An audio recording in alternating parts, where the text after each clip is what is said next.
If I hold really still, can we pretend that there's a technical problem and I can buy myself some time? I don't have enough water on me. So, before we get things going here, this is the Church of Korihor. We are a godless community for a spiritual community for godless people. I'm already screwing it up. Every Friday, we're going to start getting together to give to people who are in need, and we're going to have a little bit of fun. If you don't know, if you are not aware, please be aware. The Mormon Temple has a movie. You may have heard of it. They call it the Mormon Temple movie. I call it the Mormon Temple melodrama. Sometimes it's referred to as the endowment. And over the years, it has changed. It supposedly is a sacred ritual, and we're not just here to make fun of it, though we are going to do that. We are going to learn something very interesting about it because this temple movie, which was originally a play, was supposedly done by Joseph Smith, created by Joseph Smith in 1842, and then, or 1841 or thereabouts, developed or thereabouts, and then brought over the plains by Brigham Young. I've said this before. I'm saying it again. We don't really know what Joseph Smith's original version of the temple movie or play or melodrama or drama. Welcome, everybody, to the Church of Korihor. Hey, it's Jules. It's good to see you, Jules. Ladies and gentlemen, Jules. Jules Del Sol, also known as Jules Treasures, is one of our luminaries and not a promoter of radical gender ideology, nor myself and I. Be boys and girls and men and women in every way that is legally acceptable under the current paradigm. And none of us let us be challenging to the wisdom of Epstein Island. So we're going to go over some of the interesting things we will learn from the Mormon Temple movie when it was longer. See, believe it or not, the Mormon Temple movie, first of all, one of the worst things about being Mormon, having to sit through this damn movie. It was awful. I mean, it really was. It was generally poorly acted, except with the exception of one person. When I went through, they had two versions of the movie. They had one that was made in the 70s where Eve was hot, and everything was boring. And then they had one where Eve was a little less hot, but she was fine. But it doesn't matter because she's like almost mute in the whole movie. Like she's like, oh, I did eat the fruit, and that was like nothing, right? Exactly. Tiglo Carbon.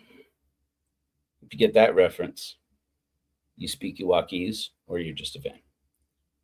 Jules and I bond. Oh, Jules, I didn't bring it.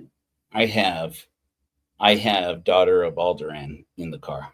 Um, I was gonna try to have it posted before Jules uh, was in our live next because it's her favorite painting of mine. That still makes my heart go. So I'm not quite ready with all of this. What? Okay, the best actor in the Mormon Temple movie when I was a Mormon was Michael Ballum, far and away, who plays Satan. And I have to say a lot about the Church of Korihor's fashion sense, though you don't see much of it. I don't know how many of you are going to notice. I'm just going to come out and say it before somebody. Yes, this is the same shirt as yesterday. I am running on all cylinders here, just trying to get, just trying to keep alive here. So yes, same shirt. Can we pretend it's a different one? Looks exactly like it. Great. Um, it's going straight into the wash though, because woof. But anyways, but there's a scene from the Mormon Temple movie that got removed, one of many, to make it shorter. That frankly, I think made it worse, and it exposes a lot about the understanding of what Mormonism is and was and what it was intended to be. And it's also just kind of fun. And I've always thought I'd love to just AI a movie, like a movie scene, and do a scene of where we just play out, where we just get all these characters. And as soon as I had that idea, I blocked it out of my head and I said, "Do no, Joseph, you got plenty of shit to do. Don't be coming up with that. And then it just kept coming up. And I'm like, we should make a movie. We should use AI tools to make a movie. I'm like, I'll make it an animated film. We'll make it easier. We'll make it an animated film. And we're not doing that. We're not doing that. We're doing a slideshow presentation, which is very fitting because now the temple movie is a slideshow anyways, because allegedly, because people got tired of still set up from yesterday. People got tired of, allegedly the church got tired of having to change and film a whole new movie every time one of the actors in the movie left the church. We don't know that. It may be the case, but and so they started doing it as a presentation, as a slideshow, allegedly, so that they could swap slides in and out if they needed to. Ours is not quite done. I'm trying to wrap it up right now. We're going to do it together while we talk. Going to go ahead and throw the StreamYard into the live post, into the live comments, in case anybody feels bold enough to join. But first, while I go and get some water, and before I go and show you the process of how I made all of these, I guess, before we get into it, let's get in the spirit of the solstice with our very first and still only solstice song as our hymn, and that is our beautiful solstice song dedicated to Carl Sagan and to Sir Isaac Newton, who was born on Christmas Day. This is An Apple Pie from Scratch.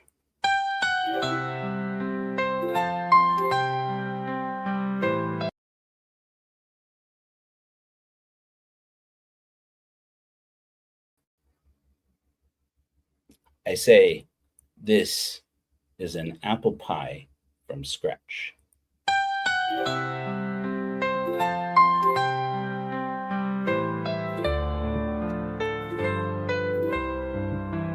On a cold December morn, a son of these stars was born. That long winter solstice night gave us a child of wonder bright. An apple pie from scratch, this childhood's gift unmatched. Principles that light our hearts, this child of wonder was our start. In his apple's fall we rose to Mars. With his rainbow we found the stars. With a curiosity so pure, a child's light in us endures. An apple pie from scratch, this childhood's gift unmatched. Principles that light our hearts, this child of wonder was our start. If you wish to make Newton's apple pie, let Carl point you to the sky. It began on Christmas Day. A child was born to light our way. By his mind we made Apollo rise. Upon his light we sail the skies. On this pale blue dot in a sunbeam was born a boy who made us dream. An apple pie from scratch, this child's gift unmatched. Principles that light our hearts, this child of wonder was our star. So let us sing this solstice night to honor Carl and Isaac's light. In our stars hearts as yet unwritten, a child of wonder to us was given.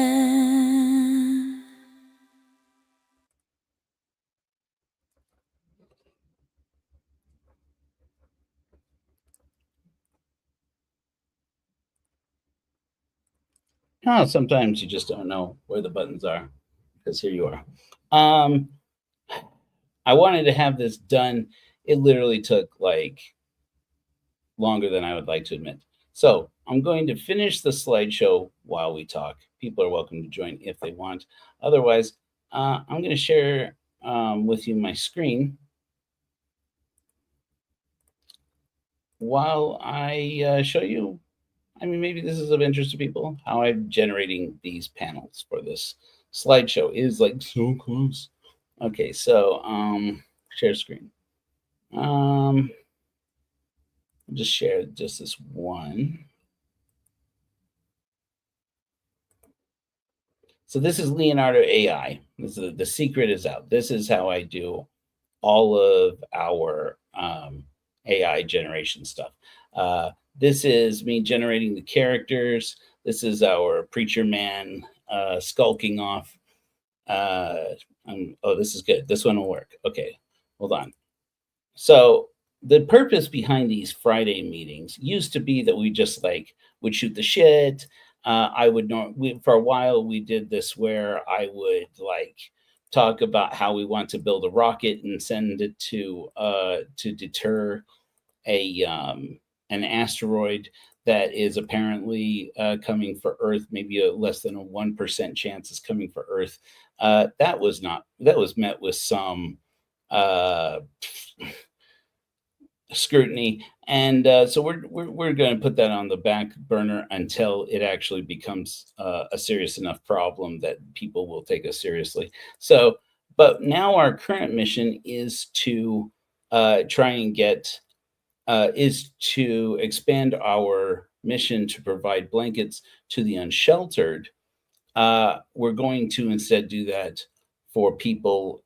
We're going to expand that to getting all kinds of things for that are needed for people who are work insecure, food insecure, and shelter insecure all over the country. And I wanted to, and so if people want to do that, if you want to help us and participate in that mission, I showed the ad that we're going to start running as of the day after tomorrow on YouTube to try and generate some support.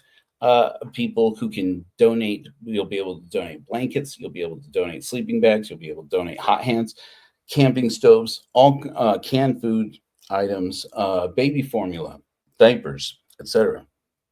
And our plan is we're developing an interface. This may be long term, maybe like closer to the end of the month, where people who have applied and asked for help will be able to list things that they're specifically needing. Now, at first, it's going to be kind of a thing of, okay, here's a story of people who have specific needs. And if you have something you can provide, whether that's a job referral, some cans of soup or foods, non-perishable food items, or whatever, you can send them to the church. Working on getting an address down here in St. George that you can send to, or you can go on Amazon. We'll have a wish list that you can order them off of the wish list. In the long term, my hope is we might go so far as to have like a wish list for every individual person in need. I'm a little bit worried at this stage because it's mainly me and Nikki managing everything technologically, that might be a little overwhelming. So we'll have an Amazon wish list, and then we have the donation link at the church. I recently discovered, doing a little further research, that the only way we are legally able to write tax receipts is if people donate to the church directly. So that's interesting. That's going to require some adjustment in terms of like what happens if people give cash, and things like this. So we're going to have to work that out. But in any event, at this point, the best way to give is to go to corohor.org. There's a button there now that says give. In fact, maybe I can show that. Well, anyways, it's there. It's right at the top. The first button on the page is give. The second button will say serve. That's still not entirely functional. We're still working on that. And then the login button. And that I have recently discovered has a bug in it. There's lots of bugs on the website. Please be patient. Please be patient. We're working on it. Anyway, so this is how I create these slides. And I thought you guys would get a kick out of that while I'm doing this. First of all, let me update this slide. So we have the preacher man. Oh, stop. I don't want to do that. We have our preacher man skulking off. This is the last view of him. This guy has been completely removed from the Mormon Church's melodrama in the temple. In the Mormon Church, they had this new policy in the 1930s that said, they called it the good neighbor policy, in which they decided to take all the things that were so culty and dangerously culty, basically, and cut them out, especially the things that felt super anti-American. And one of them was this preacher man. In the temple ceremony, there was a preacher who makes a pact with the devil unknowingly, and this guy basically represents Christianity as a whole. Well, as you can imagine, that is met with when that gets discovered, people don't want to believe it, that the Mormons actually have this melodrama, this movie, this play. It never made it into any of the movie versions. And it's so important that people understand this is the origins of Mormonism's perspective on Christianity. I'm going to call this temple scene. It's hard for me to do multiple things at the same time. Okay, I have one more that I needed to do with St. Peter when he's in his glowy thing. So we're going to change this here. Color comic book panel of Peter glowing with heavenly radiance as he declares, "We are."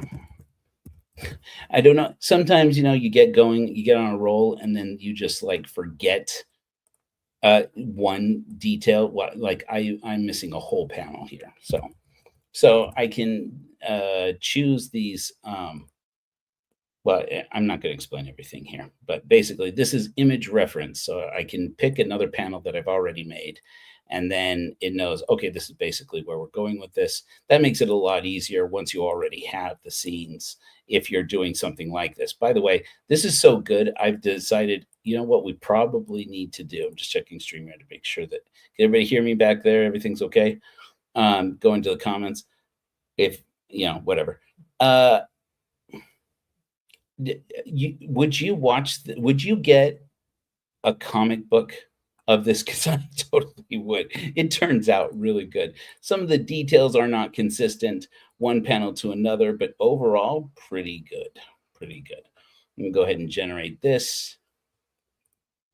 Meanwhile, everything else should be there. I'm probably going to wind up with something missing in the end, but there are a couple of scenes that I have to catch up.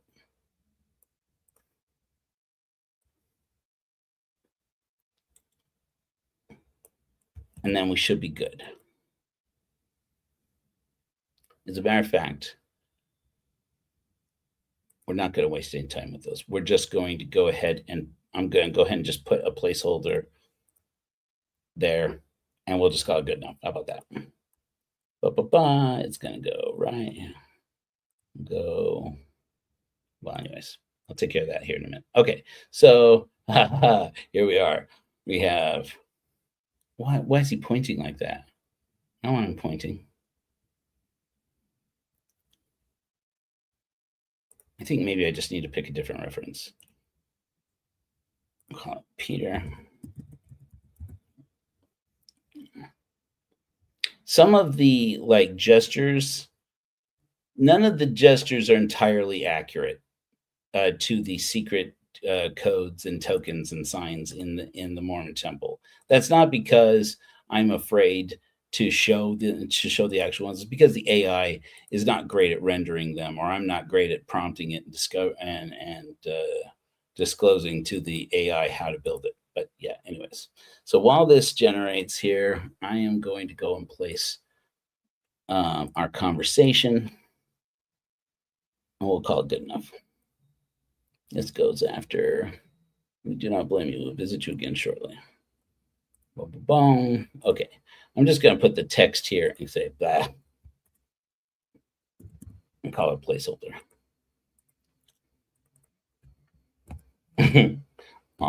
Meanwhile, on Colab,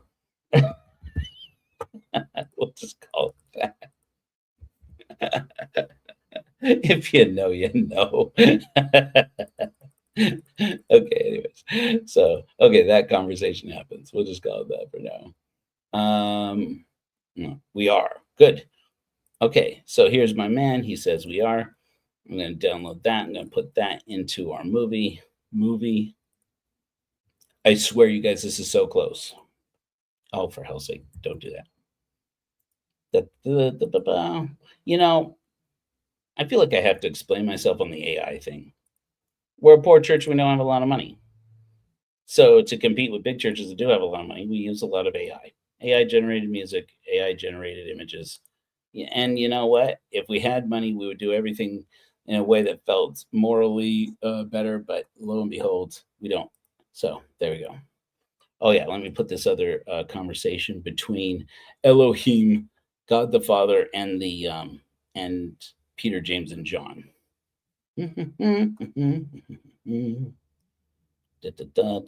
Voices of the gods are now heard in the other room.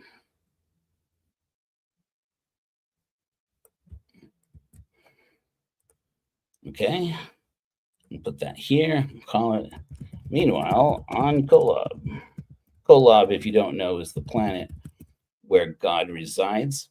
One revolution of that planet or day on that planet is 1,000 years. Science. Mormons are very good at science. Okay, so there's meanwhile, blah, blah, blah. And then I guess we don't need this slide, so that's good. We are almost there. And then we have Peter, James, and John's introductions. Believe it or not, so basically this melodrama, it takes place, I would say allegorically. It is an allegory, because here's the thing. Sorry, put two more here. I did make a character reference for John, I think. Boom, boom, boom. I come over to your generations and I put John. Oh, wait. Nope. Oh, I did. Yeah. James. And then I'm going to, so sometimes what I'll do is I'll create these character reference sheets, and I have the AI create the character reference sheet.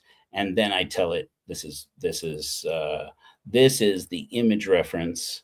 And then I describe it. I'm using GPT image 1.5. There are many different models that you can use.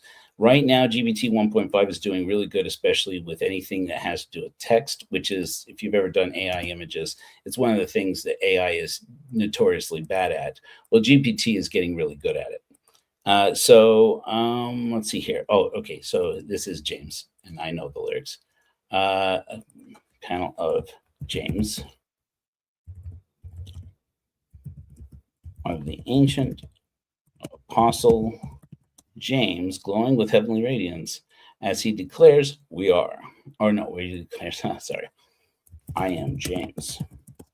The writing, the script, the dialogue in this. In a grove of trees, glowing with heavenly radiance, as he declares, I am James. Let's see if our James renders. I really wanted to have time. If I'd had time, it occurred to me today that I should that I could make John look just like John Lennon. He has only one line in the whole movie. We didn't have time. I'm going to talk a little bit about our mission, the Church of Korihor. Yeah. So originally we were just delivering blankets in Salt Lake under what we called Rapture. Oh, this is good. And then Jules volunteered to start Rapture with a W, 505, which was our mission and is our mission down in Albuquerque, New Mexico. So I went out and started delivering blankets. Oh, stop it. Stop it, Joe. I started delivering blankets in Salt Lake City to people who were cold and living and sleeping rough out on the streets. And Jules was doing the same in Albuquerque. And now we're going to be doing, Jules is in San Diego. Sorry, Jules. I hope you didn't. I hope I didn't reveal too much there. We're going to need somebody to take over Albuquerque. Wink, wink. Don't say. I'm just kidding. We have like one person in Albuquerque who could do it, but frankly, she's got a lot on her plate, and I'm not expecting anybody to go out of their way and do anything that is a big sacrifice, especially when you have a family crisis. We don't do that. We don't ask people to work for free, even when it's for charitable works, when they have too much on their plate as it is. I am John. The whole thing was a gag, making this thing into John looking like John Lennon, so I could go, I am John. It was all for a gag, that part. And frankly, yeah, it would waste too much time. So, and we're almost there.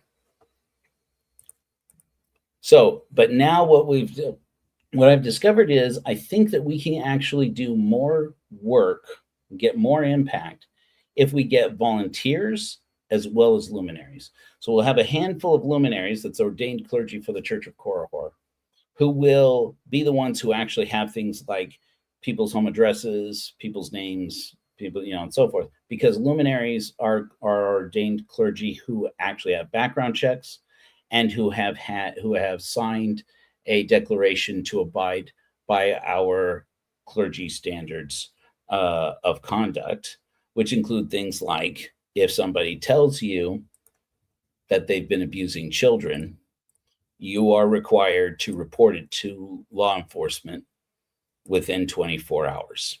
No exceptions.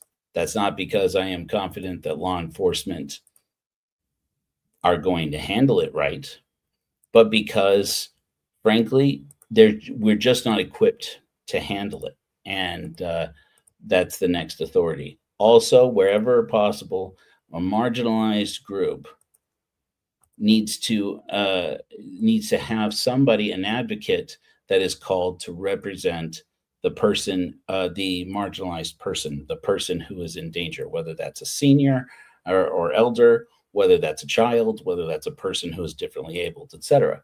And so, but we do need volunteers also. So if you're able to cook some food and have somebody else pick it up, or if you're able to, donate something, but somebody has to ship it for you or something like that, we'll also gather some volunteers who will be able to come in and take over some of the menial tasks, and that way be able to expand the work of our luminaries.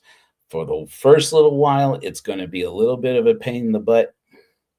I can close this now. We're done. We're done with that part. We're ready to do the movie. Let me just say this. For the first little part, we're going to try this, and it's going to be wonky, and it's going to be screwy, and there's going to be a whole lot about it that we're not going to understand, that we're going to worry, what the hell are we doing here? And there's going to be frustrating moments. Like I said, nobody's ever made a godless church quite like ours before. And so we're leaning into it, expecting that we're going to screw some things up. Every church does. Every human effort screws up for the first several times. Remember Apollo 11 or Apollo 1? Apollo 11 landed on the moon. Yes, it did. Fight me. Apollo 1, all the astronauts burned up inside the capsule. Okay? This is our Apollo 1. So just be ready. We are here to lean into all the ways in which we're going to screw up, including me, but now you guys get to join me in screwing up as well. Okay, this should be totally saved. All right, so let's have some fun. So this is the temple movie. I am going to load it into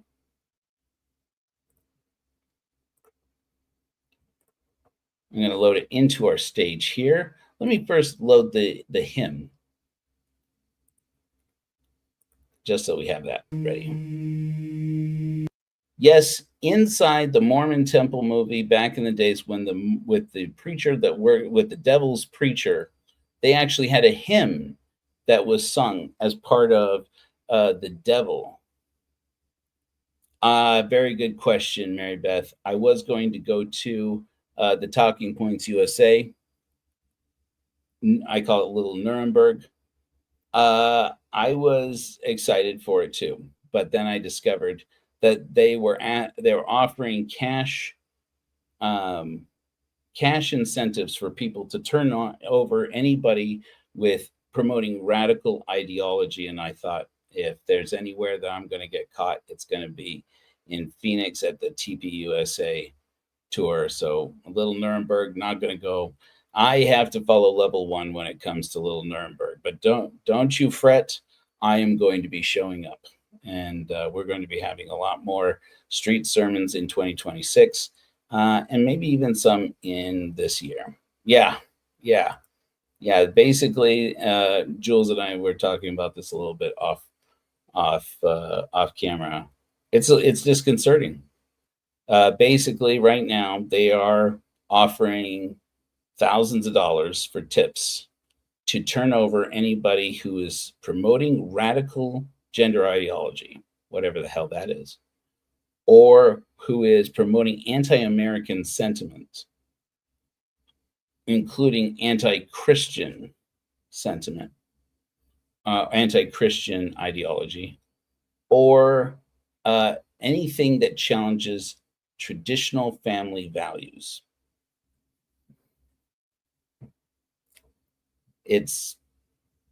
Yeah. So we're being careful. Level 1, stay alive. Let's watch this movie. Okay, so let me see if I can import. I'm still calling it untitled presentation. Hopefully this is all in here. Okay, so this is the movie, right? I wish I could make it bigger inside the portrait view, but whatever. We're making it work.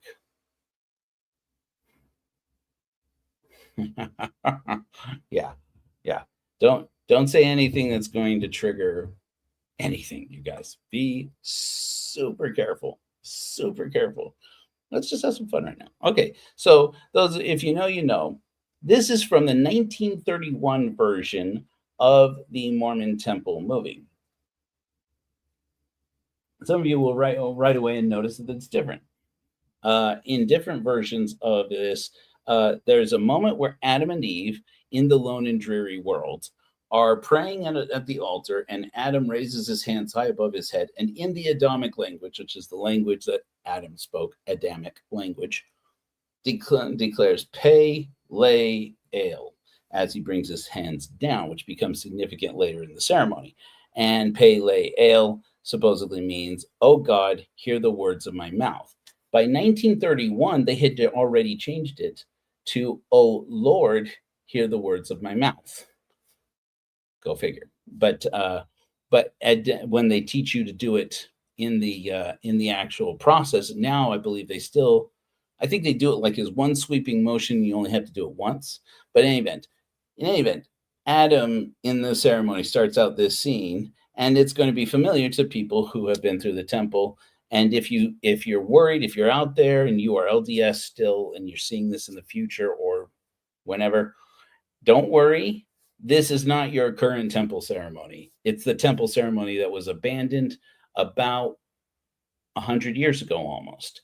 Part of the reason why they changed it, by the way, was a prayer of vengeance in which everybody was expected, while they were in the true order of prayer, to pray for revenge against America, to pray for vengeance on America for the assassination of Joseph Smith. And so this is like, and so around the time when fascism was rising in Europe, when Utah had just gained statehood recently, thanks in large part to my great great uncle Joseph Lafayette Rollins. And the Mormons were trying to downplay their polygamy as they were trying to abandon polygamy slash practice polygamy in secret. They started to clean up their act in terms of the temple. So in terms of temple ceremonies. And so they started to scale back some things. One was that they scaled back this oath of vengeance prayer. And another was that they cut out all of the controversial shit that they said about that is said to be part of Christianity. All the things they had to say about Christianity in this temple ceremony. I'm bringing it back up because now that people in the Mormon church want to insist on being called Christians, they want to call their weekly sacrament meeting services, worship services, Sunday worship, or whatever. And I'm for it. I'm for it. I just want to be clear. This is how much has changed. Okay. The preacher, the devil and the preacher in the Mormon temple movie was absolutely pivotal to understanding the origins of Mormon theory and Mormon thinking about Christianity. Remember, in the Book of Mormon, it says there are only two churches: the Church of the Lamb of God. I'll give you 3 guesses to guess which one that is, and you won't need them. And then the Church of the Devil. This is the secret ceremony, the secret temple scene that was removed. If it doesn't look familiar to you, that makes sense, because for most of us in here who even went through the temple at any point in our lives, this has been missing from the temple ceremony for like 50 years, at least by the time we were born. So here we go. Let us begin. The word of one God. O Lord, hear the words of my mouth. I hear you. What is it you want? Oh my hell. Oh my hell. I told you I'd screw up. That I put that in there. Oh, it didn't update. Hold on, you guys. I have to pull it out. I have to pull it out. No jokes. No jokes. Okay. Let me see if I can save it somehow. Isn't it supposed to save automatically? Maybe if I back out, it saves it. Maybe if I make a copy of it. I'm trying importing it back in because like it'll be missing like everything. It'll be missing so much stuff. Hold on. It's just turned out fun. Oh, I know why. I know why. Add Google Slides. Oh, I have to do this whole thing. Oh, Google, you're pissing me off, man. Google and StreamYards, get your shit together. Sorry, you guys. This is me. This is me just bitching about myself. I screwed up. Sorry. Here we go. Here it is. It's processing. I didn't get a chance to rehearse this part. So anyways, while that's loading, how you guys been?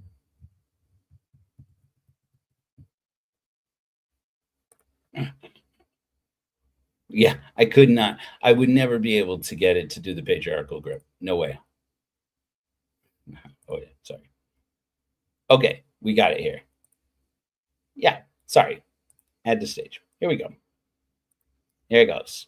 This is the temple scene. This will be the part that I end up clipping, so I should have. Yeah. Anyway. Oh Lord, hear the words of my mouth. I hear you. What is it you want? Who are you? The God of this world. Who made you the God of this world? I made myself. What is it that you want? I was calling on Father. Oh, I see. You want religion. I'll have some preachers along presently. You have a very fine congregation here. Oh, are you a preacher? Yes. Have you been to college and studied the dead languages? Why, certainly. No one can preach the gospel acceptably unless he has been to college and studied the dead languages. Well, if you'll preach your gospel to this congregation and convert them, mind you, I'll give you, let's see, 4,000 a year. That is very little, but I'll do the best I can. Good morning, sir. Good morning. I understand you are looking for religion. I was calling upon Father. We'll sing 2 verses of the grand old hymn. That'll get him. Okay, in the notes from the 1931 version, it says that Lucifer, this is Lucifer with his robe, taps his toe and conducts taps his toe in time with the music. The music is an actual old Protestant hymn, and this is I went ahead and had Suno help us out with it. I couldn't embed it in the actual, yeah. So Suno, take it away. This is the actual hymn that they would then play. Hail, Father, Son, and Holy Ghost, one Lord in persons three. To thee we make our joyful boast, our songs we raise to thee. Fountain of every joy and grace, our God, we thee adore. Beyond the bounds of time and space, thou dwellest evermore.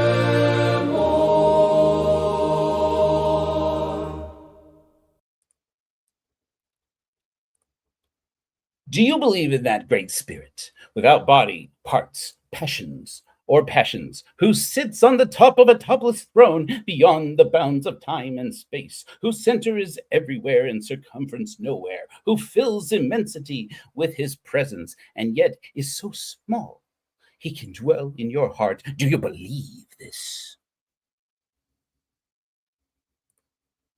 No, I don't believe a word of it.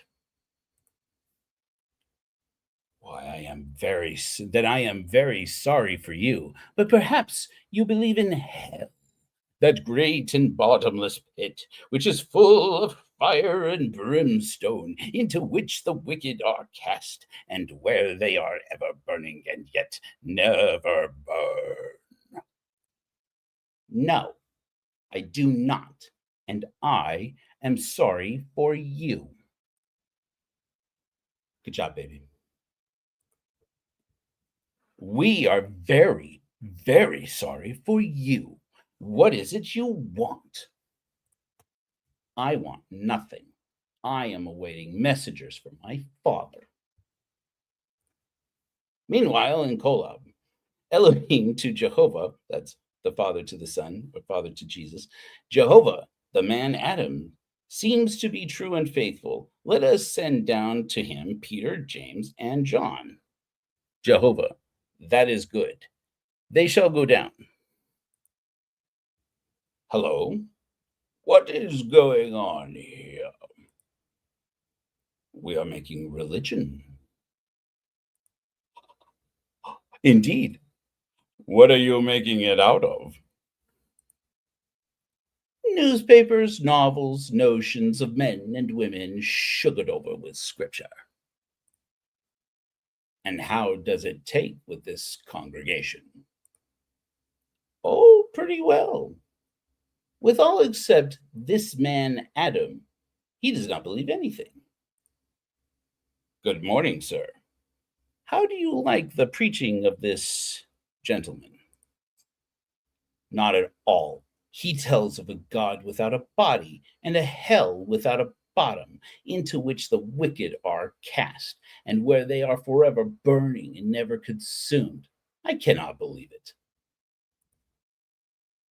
We do not blame you. We will visit you again shortly.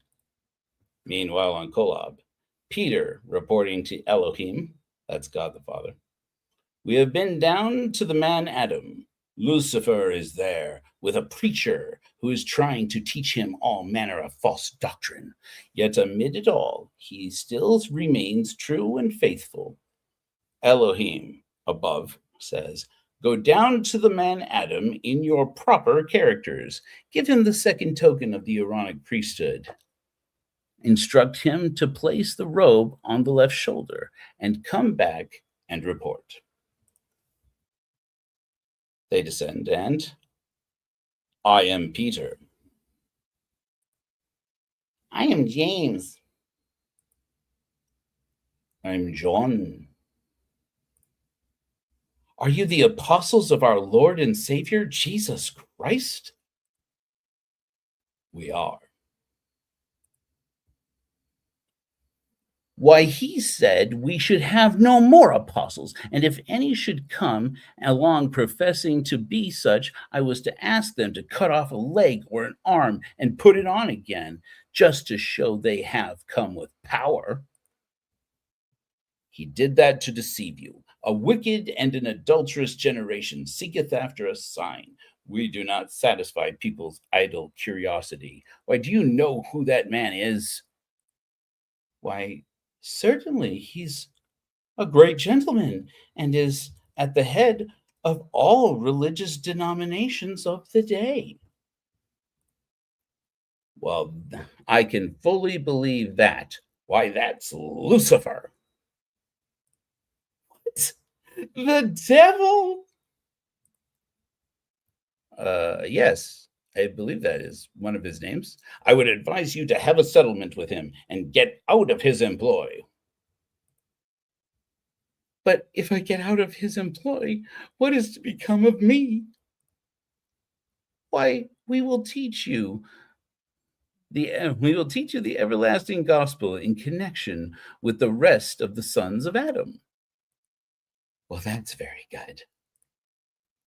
I say, sir, is it not time we had a settlement?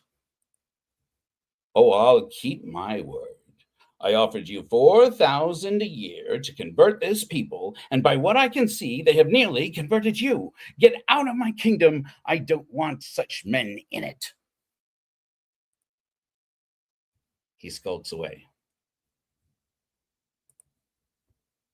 Have you your tokens?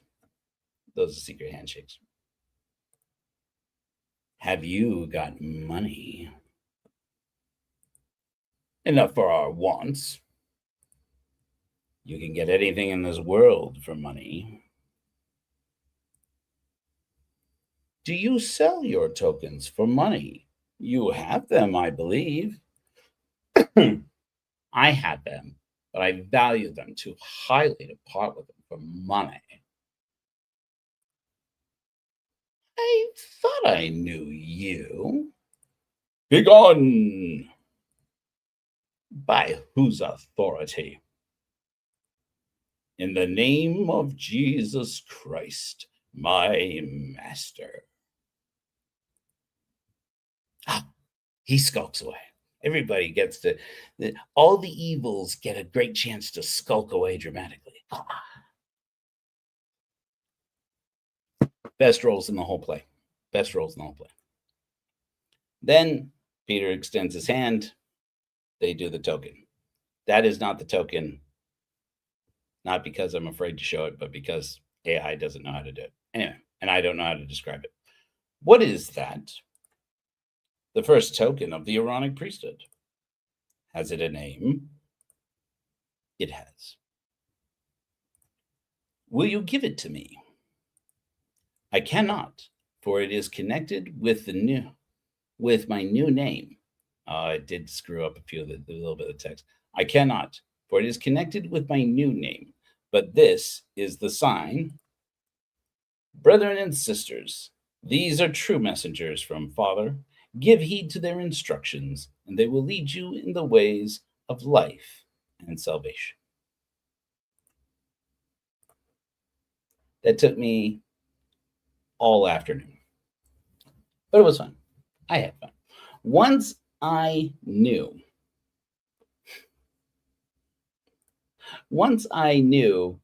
that I had to do this, once I had the idea to do this, this little scene, I knew I was going to do it. I knew it. Anyways, hi. In the future, my hope is to try and make this into something more or less kind of like, I'd like to do Friday night broadcasts as a kind of less sermonizing, less podcasty, more like a kind of fun game night that we can get together and play games and do and or have comedy acts, do something a little bit fun to celebrate the end of the week and the coming on of the weekend. I promise we're going to try to make it more fun than that was, although I did have a good time. I wasted a shit ton of time at it, but I've been wanting to get that for a while anyways. But because again, two greatest roles in the whole temple movie are Satan and the preacher, because they're the ones who actually have conflict. They actually have personality. Everybody else is just kind of a flat wall, especially Eve. I have to say though, do you guys, let me add this back in there. Okay. Can we give it up for Eve? Not a single line in the whole scene. Just Eve, all of her actions, all her blocking. I feel disgusting saying this, but while I was making this and looking at all these images that I was making with these dudes all interacting as Eve just kind of sits there, she reminded me of a girl I dated. I didn't prompt it to look like her, but yeah, exactly. I may have put into one prompt that she dotes on Adam, but then I cut it. I didn't wind up using that image. The AI just knew. If he's talking, she's doting on him. I did have them high five once, but literally the whole prompt was they high five because he has this excellent apologetic moment. No, I do not. And I am sorry for you. That's like the most Mormon response ever. It's like it's then that I thought, oh my God, have we been in training for this kind of apologetics the entirety of the history of Mormonism? But the whole time, yeah, like I didn't even create her character. I just figured I would add her in, or in a couple of shots. The AI created her to go along with Adam. I created Adam's character, and then it just started filling Eve in, and it was this girl. She came out of artificial intelligence. Go figure. But she's great. I mean, she takes the role. She runs with it. So, hey, kudos to Eve. But it is an extremely stupidly misogynistic play. It is like she literally, like, her whole character in the whole movie is Adam, eat some of the fruit of this tree. Do you mean to keep all the commandments that Father has given us? I have eaten of this apple. I have eaten of the fruit of the tree of knowledge of good and evil. And I will be cast out, and you will be left the lone man in the Garden of Eden. And it's like, oh God, it's painful. The writing is horrible, which is why it's so much more distressing that the writing for Lucifer and for the preacher is so much better. And there's a hymn. How much better would the temple movie have been if they left the hymn? The problem is, of course, that the hymn, this whole scene really exposes all of, first of all, Joseph Smith's complete lack of respect for timelines and storytelling. How is it that Peter, James, and John are interacting physically with physical people before Peter, James, and John are born? They're not resurrected beings. This is part of how you get into this argument that goes on inside Mormon circles. Is the Mormon Temple movie, the Mormon Temple melodrama, do they change it frequently, compared to, scripture and so forth, because it is meant to be allegorical? It's supposed to be a parable, because it doesn't even make sense timeline wise. Why Peter, James, and John? Why not the angel Gabriel? Why not the archangels? None of this makes sense. None of it makes sense. It's very haphazard thrown together.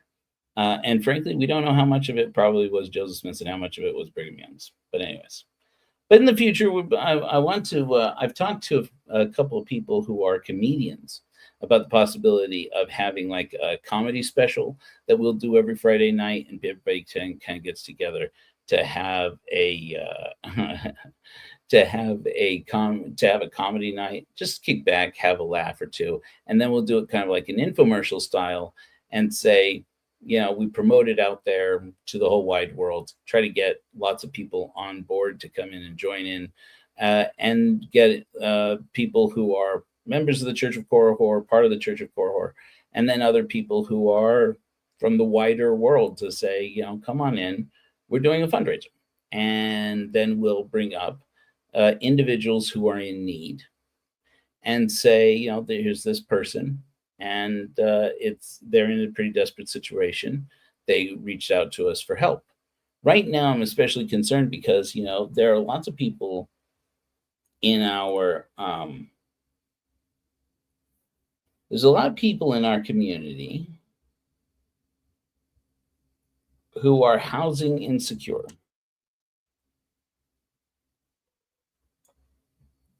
I'll give you one such example. Here in St. George, since I moved here, I came to discover my sister, who is very well connected into the LGBTQIA plus community here, and especially the drag queens and kings out here in St. George. St. George is a very heavily Mormon area, very conservative in its social and other values.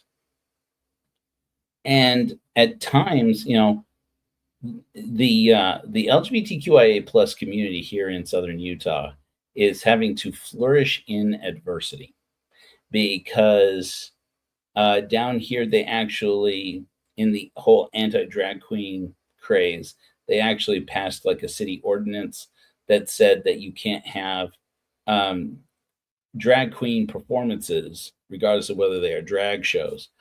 You can't basically be in drag in public effectively in any formal protest or any parade or anything like this. They basically have rescinded First Amendment rights for people who are dressed in drag. It's not even being trans. Drag is not trans, right? I mean, some people dressed in drag are trans, but but the two things are different. And not that it should be allowed for the government to prohibit trans people from being able to go out in public and being able to participate in their civic role with, in the persona that they are, in their gender identity, manifesting their gender identity and expression. And they have gone to court, taken the local government to court. Right. We're going to have at some point, we're going to have to have our own. We're going to have like our own platform so that we can actually be able to say things that we want to say. Anyways, I can't help but wonder if at some point we'll be able to implement Discord or something, or Rumble or something, Vimeo, and just be able to meet behind closed doors at some point. But anyways, at this point, here's the thing. So one of the people inside my sister's community I met with just yesterday. Just this last Sunday. I've only been back down here. I've been up in Utah County helping my ex-wife with getting me moved out and getting the transition, helping the kids get transitioned into not having dad around full time. And so I came back on Sunday. I'm going back up, by the way, tomorrow to spend the weekend with my kids. And I came back down here and I met this person a man who is connected to the community down here. And his name is Kevin. And he discovered, and he recently, through some tragedies of a medical nature in his household and family, and the current economic situation, he lost his employment. And he has a child. He's divorced.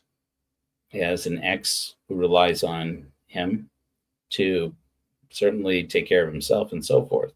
And he was relegated to the rather desperate situation most of us have been in at one point or another. Because he is gay, and a lot of his Mormon family don't approve of his orientation, he can't go to his family for help. And he has been on the verge of eviction. Also, got a medical bill for way more money than he could normally afford. And now he had no income, and eventually wound up getting a job at the movie theater. He had, I forget what the kind of job he had before, but he's got a teaching job that's going to be coming up in the spring, excuse me. But right now he's working for $11 an hour down at the movie theater. And he confided in me. It was a real ego hit for him. It was a really vulnerable moment for him to admit this to a person he had just met, and I didn't inquire. He volunteered and said, I had to make the choice of which meal I would eat every day, if any. And he's a big guy. I mean, I don't mean to give anybody body image issues. I mean, like, he needs calories. He needs to keep up his strength. And he's working full time. And he has blood sugar regulation issues. And you can't be in a position where you're skipping meals if you have to care for your blood sugar. So some people in the LGBTQIA plus community here in St. George, and some people he knows around the country, have been going to this guy's GoFundMe and giving him money, and trying to help him out so that he can stay in his apartment, because he is literally on the verge of being evicted. And meanwhile, other people in the local community here, have been giving him like top ramen and canned foods and whatever they can part with to keep his calories up. This is a man who is working, but the job he has, meager pay that it is, he basically has to call in every day to find out if there's a shift for him to go and work at the movie theater, picking popcorn off the floor and stuff. It's like, and he loves it because he gets to watch free movies and things like this, but he's in pain all the time. And he's like, I could go to everybody. He's like, everybody in my family. It's the same thing, by the way. I'm just candidly, we talked about this about 1 week ago. My wife ended up in a desperate financial situation. I wound up having to bail her out. My ex-wife, just last week, a couple weeks ago. Mistakes were made. That's not the point of this. And I love this woman. In spite of the fact that she is now my ex-wife, I love her. And she's the mother of my children. And I couldn't very well let my children go hungry. And I've had people caring people, loving people tell me, Joe, don't bail her out every time, because she has to learn to fend for herself. She wanted to be independent. You have to let her do it. But like I said, it's not just her, right? Is it? It's my kids. And besides that, I love her, and I can't bear to see her suffer. So I did. I went in and I bailed her out. And I don't say this to be boastful in any way. I say it because while that was happening, I told her, I said, look, I can bail you out financially in this one scrape, but you have to be able to feed the kids after this, because this is every penny I have. And I have to drive back. I'm going to have to borrow money from my parents to drive back to St. George. And just for gas. And I'm like, you're going to have to fend for yourself. I can dig you out of the hole, but you got to run from there. I said, you're going to have to call your parents, who are on a mission for the Mormon church. And I said, you're going to have to call the landlord and ask him for a little bit of help, to be patient. And both our landlord and my in-laws are Mormon. I don't want to make anybody feel like I dislike either of these people. My in-laws, with all their shortcomings, are good people. And I'm grateful for them. And I'm grateful that they did come in and help Molly. And my landlord is a great guy who really went out of his way. My former landlord went out of his way to help my wife out and to help me out, help our kids out. I was grateful for these Mormons in my life. But all of them, before they would help us, told Molly to go to the church for help as a litmus test.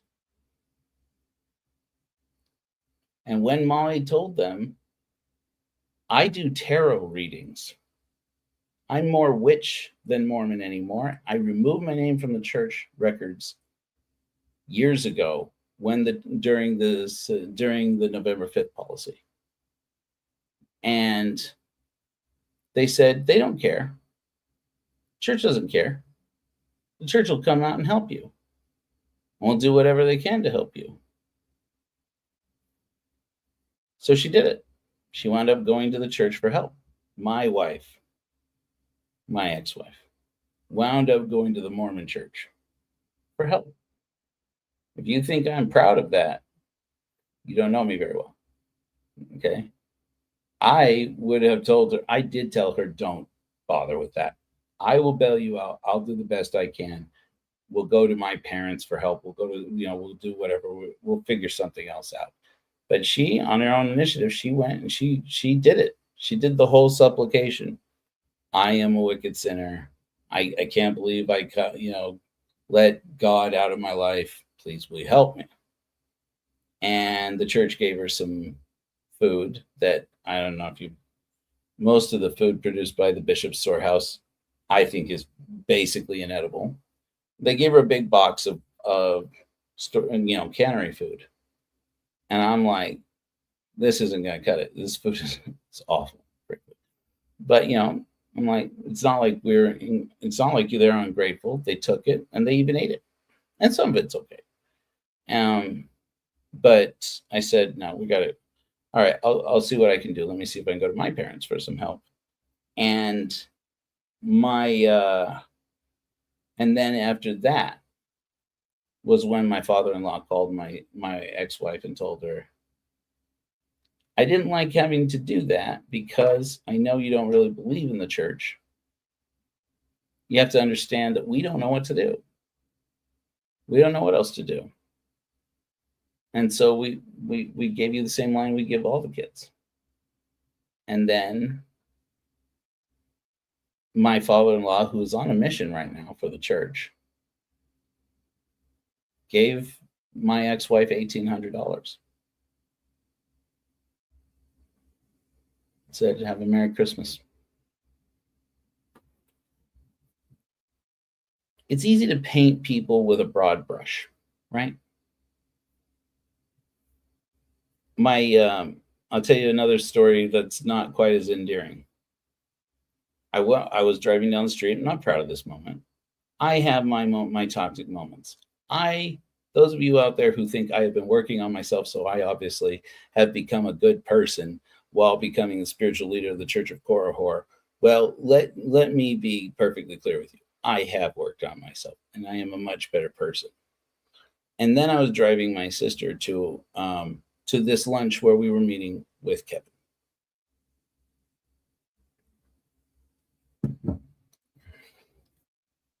And I was stopped at a green light. I was stopped at a green arrow. And a big, like, Ford F-250 was careening down the street. Mormons out there, people down here drive like bats out of hell. People in Utah drive like a bat out of hell, man. This big Ford F-250 is coming at me, and I didn't notice that the light was green until my sister Nikki told me, "Oh, Joe, you got a green light there." "Oh, okay." And I go to turn, and this guy wails on his horn. I mean, wails on his horn as he's hitting his brakes coming up on me. I've been irritated too. I mean, look, I've been driving for what, 25, 30 years. 30 years. Yeah, 45. Yeah, I've been driving for 30 years. I've done this. We've done this. You've done this, right? And I get it. You guys probably having a bad day, whatever. But he just wails on his horn when he could have just gone around me. There was another turn lane, just gone around me. All right. So I beat my horn back at him. I'm like, fuck off, dude. And then that was it. That was the end of it. I don't have to get angry or upset. I don't have to, make a big production out of it. I was irritated that he was irritated, so I just honked my horn at him. So as I honked my horn at him, he veered around me and sped up next to me because big man, right? And here's this guy. He's got to be like 60-something years old. Hey, Jules. He's got to be like 60-something years old at least. I'm barely 20 years older than me. And he starts, and Mister, I gotta be somewhere, gotta be, you're in my way, guy, pulls up alongside me and starts trying to compete with me for the lane. I'm like, okay, whatever. So what did I do? And seriously, guys, this is as far as I plan to go with this. It's like, okay, I'm just, all right, go on, guy, whatever you want to do. But he wanted to be in my life all of a sudden. It was important to this guy that the guy who was stopped in front of him at the intersection knows he's pissed at him. Gave him the signal. Now, here's the thing, you guys. Yes, I am an evolved ape. I am a man who is trying to work through my male toxicity. And I've come far with this. At the same time, I grew up a boy. And I promise there's something valuable in this. I grew up a boy in a culture where if you are going to protect yourself, you have to show a macho man once in a while that I could hurt you. Some of these people, some macho men, they don't understand otherwise. I should have been more thoughtful of the fact that I had my dear sister in the car because it's her car. And because I only realized afterwards, this is a woman who's had to be afraid of men her whole life. And she avoids confrontation with violent men because she could get hurt, seriously hurt. And her way of protecting herself then was to avoid it and shut down. And that's the way it is for a lot of people. My ex-wife is very much the same way. Rather not. I'd rather, it's not even a question of what she wants to do. It's her nervous system responding. She fawns or flees. and I fight. So guys roll. So I flip the guy off. He rolls down. He pulls up next to me at the light, at the next light. Mr. I gotta be somewhere, but he definitely wants to stop and have a conversation with me. Lowers his window. No problem, dude. So I lower my window. And he yells at me, "How long have you been driving?" I looked at him and I yelled, "Longer than you've been fucking senile." And he says, "Oh, I'm fucking senile." He's like, "Somebody drives past you, you don't have a right to." And so I said, "Well, you Mormon piece of shit." Blah, blah, blah, blah. Stop, fuck off. The whole thing, right? The whole, the whole pissing contest. The whole, I'm more macho than you. Inside my head, first of all, none of this is really happening logically. I'm a combative person. This is not the reason why I told you the story. This is the thing I got that was of spiritual significance to me. Spiritual being things that we experience, we move on from, and realize that we are now different. That we commit to making a change. I have this pissing contest with some weird random Mormon on the street, and I'm driving away. He's gone, and as soon as he is gone, and my adrenals just relax. Good. I have lived my whole life. Get up my ire. Let's fight. You want to go? No, you don't want to go? All right, then we don't go. So that's it. That's the end of it. But this has been my whole life.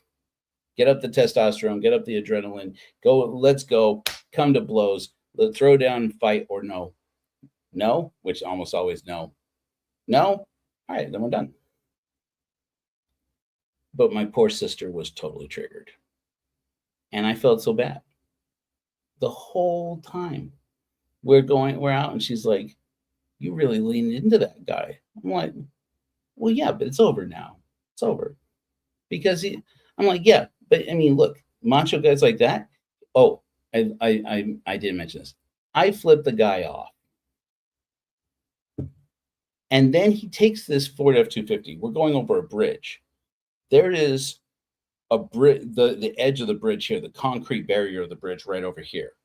And he veers into the lane, tries to drive me off the bridge, or more likely into the concrete barrier with my sister in the car, in her car.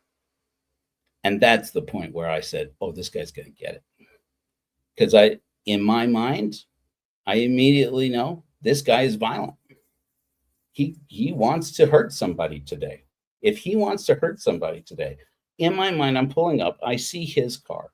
I see him stop his truck after I hit the brakes so that I get some distance from him. It's like, "God, fuck you." And I'm like, okay, it's over. Guy got whatever it is, hopefully out of his system. He pulls off, and then he's obviously waiting for me. And there is this split moment for me where I revert back to the boy who's had to defend himself, who's had to bristle up, who's had to proud peacock. And I think to myself, I could die here.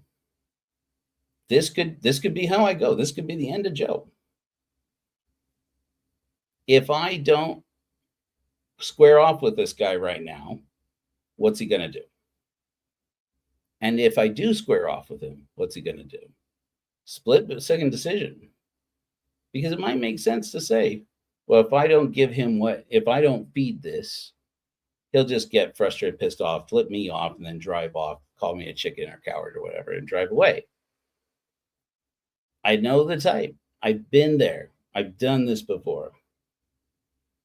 And I said, that's not this guy. This guy is going to escalate until he's scared. And then he's going to back off. So I took it right to 11. And I called him a stupid fucking Mormon.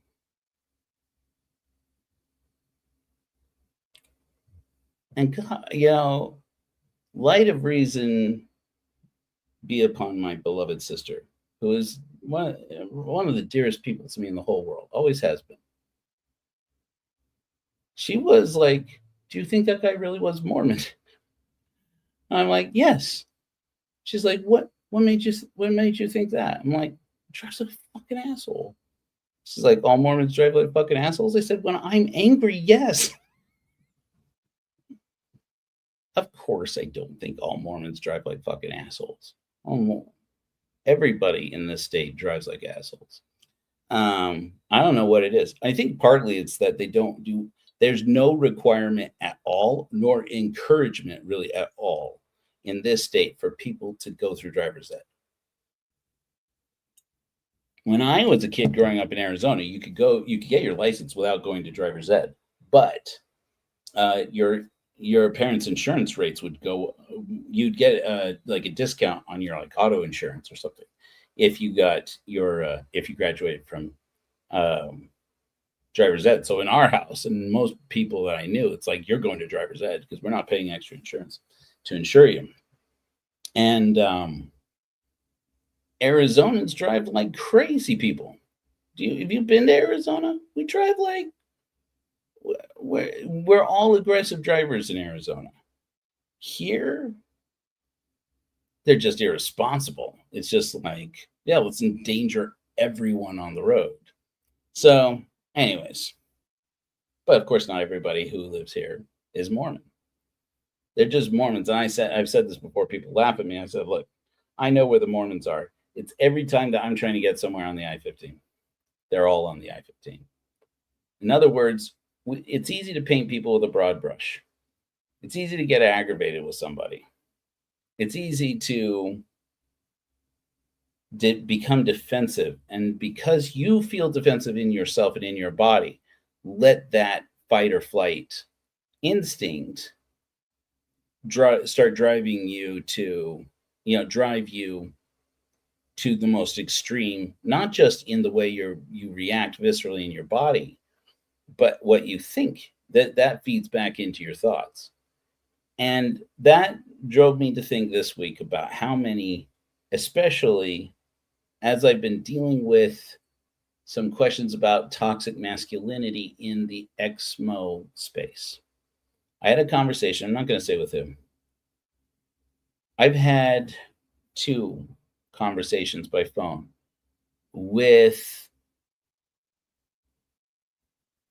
recognizable women from the ex-Mormon space in this last week, who both, that's right, Jules, who both of them, I invited them to share with this with me, because there has been a contentious confrontation among ex-Mormon creators on YouTube and podcasting space about the way that we treat female creators, women who are creators in the ex-Mormon space. And how, while we ex-Mormons are proud to have deconstructed Mormonism, proud to deconstructed the priesthood, the toxic masculinity of Mormonism follows us. And I'm trying to navigate this, you guys, so carefully. Anytime that I say, you are so frustrated with this,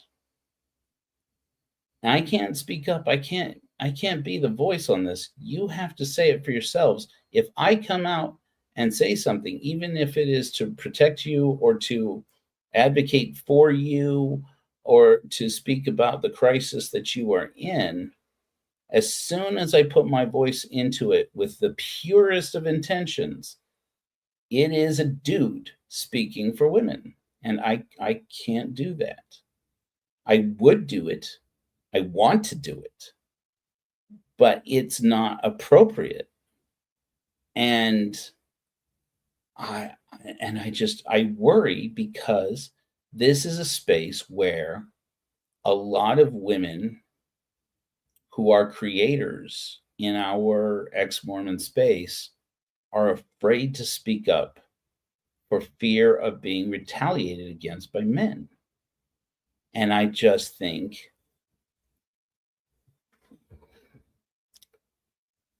how much harder it is. And I'm sure with ex-evangelicals and ex-Jehovah's Witnesses, it's got to be the same. How much harder it is to deconstruct toxic masculinity than it is to deconstruct religion and even Christianity. Or, yeah. And the reason why that came to a head for me today, and then I'm going to get off of this, I promise, is while I was in the midst of these conversations and this thought process of going, man, there is healing that has to happen for the women in the ex-Mormon space, because the creators who are women, they are a microcosm of what must be happening at a larger scale, I think. And certainly I saw it in the comments. Okay, I'll address one of these people because it's practically public anyway. One of these people was Beth Magnetic from Mormon True Crime, who has, for all intents and purposes, shut down Mormon True Crime. She and I were going to do podcast episodes together to help our agency, and we were planning to go forward in 2025, making true crime podcasts together. I was super excited about it because I love Beth with all my heart. I love Beth. She's been going through a lot because she is supporting a child who is neurodivergent and has serious illness. And I backed up and said, look, we have these plans and they are on hold for as long as you need on hold. And then the next thing I knew, she was talking about either quitting podcasting altogether or at least quitting it in the ex-Mormon space. And I am sitting here like, no, wait a minute, no, let's put on hold for as long as, but we can't lose Beth's voice in this space. Part of that is personal crisis. She's got to support her family, and I get that. But part of it was I just discovered this last couple of weeks that her voice she feels like her voice is being drowned out because she's a woman. And I think this has to change, you guys. This has to change. We cannot have women being afraid to speak in ex-Mormon spaces. Because they're afraid of being retaliated against by men in the ex-Mormon space. And I'm like, how much of this am I allowed to even say? How much of this can I say? But what do we expect other people to do? Again, it's this empowering women to speak in this space is also burdening women with emotional labor. So it's not appropriate for me to ask, well, look, just, sacrifice a little bit, put yourself in a little bit of danger, go out there and speak up. I can't ask that of anyone. I can't say that to anyone. I don't know what they're going through. I don't know the fear they have. And it reminded me of this road rage incident with my sister. I'm like, I really am not cognizant most of the time of the fact that this person, by virtue of being raised a woman in the Mormon space, has had a completely different interaction with male rage than I have had growing up as a boy. As a boy, it's scary. Male rage for boys is scary until you hit a growth spurt. You start growing some muscles, you gain some weight, you learn how to throw it around, and you learn how to predict, does this person know how to fight? And as a male, that's how I learned how to gauge every situation. Oh, what are you going to do? Are you going to fight? Do you know how to fight? Looking at me, do you think I know how to fight? Are we really two grown men here about to throw down and fight? And at some point, with 99% of interactions, the answer is no. We want to get in each other's face. We want to do our proud peacock dance. Macho, macho. No, macho, macho me. No, macho, macho you. Oh, you want to macho, macho with me? I'm macho, macho, macho. You know, and it's like, let's go. And meanwhile, and this is very much plays into the spiritual growth I have been doing for the past, frankly, for the past 20 years, for 20 years of marriage, of not realizing how, in my mind, a confrontation between A and B, me and you, guy, let's go. Let's face off. Let's do the proud peacock. Come on. How every woman around us, even women we don't know, their nervous systems fly to fight, flight, or fawn, or freeze. And for so many women that we love in our lives, it's freeze.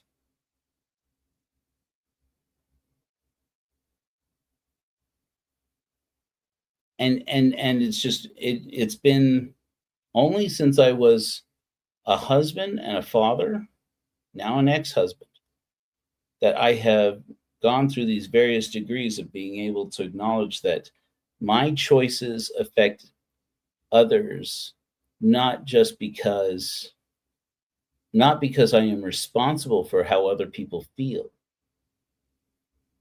but because I'm responsible for the harm that I cause. And that is a kind of responsibility that, if it were integrated into our concept of masculinity, it would be so much less toxic. And I think part of the problem with that is that, it's a thing that all humans have to do. That just happens to be more needful, I feel, right now among men and boys. That's why I try to teach it to my sons. But I grew up I grew up in the defend yourself by being dangerous. And I've said this before to mixed reviews, mixed input, feedback. A lot of the voices that encouraged me in that growing up, you need to be dangerous so that you have the respect of others, were not male voices. They were females. They were the girls who said, I want a guy who'll stick up for me. If you're going to be a pansy, you're not going to stick up for me. You're not going to show, if you can't, show somebody that you're willing to fight for me. If you're not willing to stick up for yourself, how are you going to stick up for me when the time comes?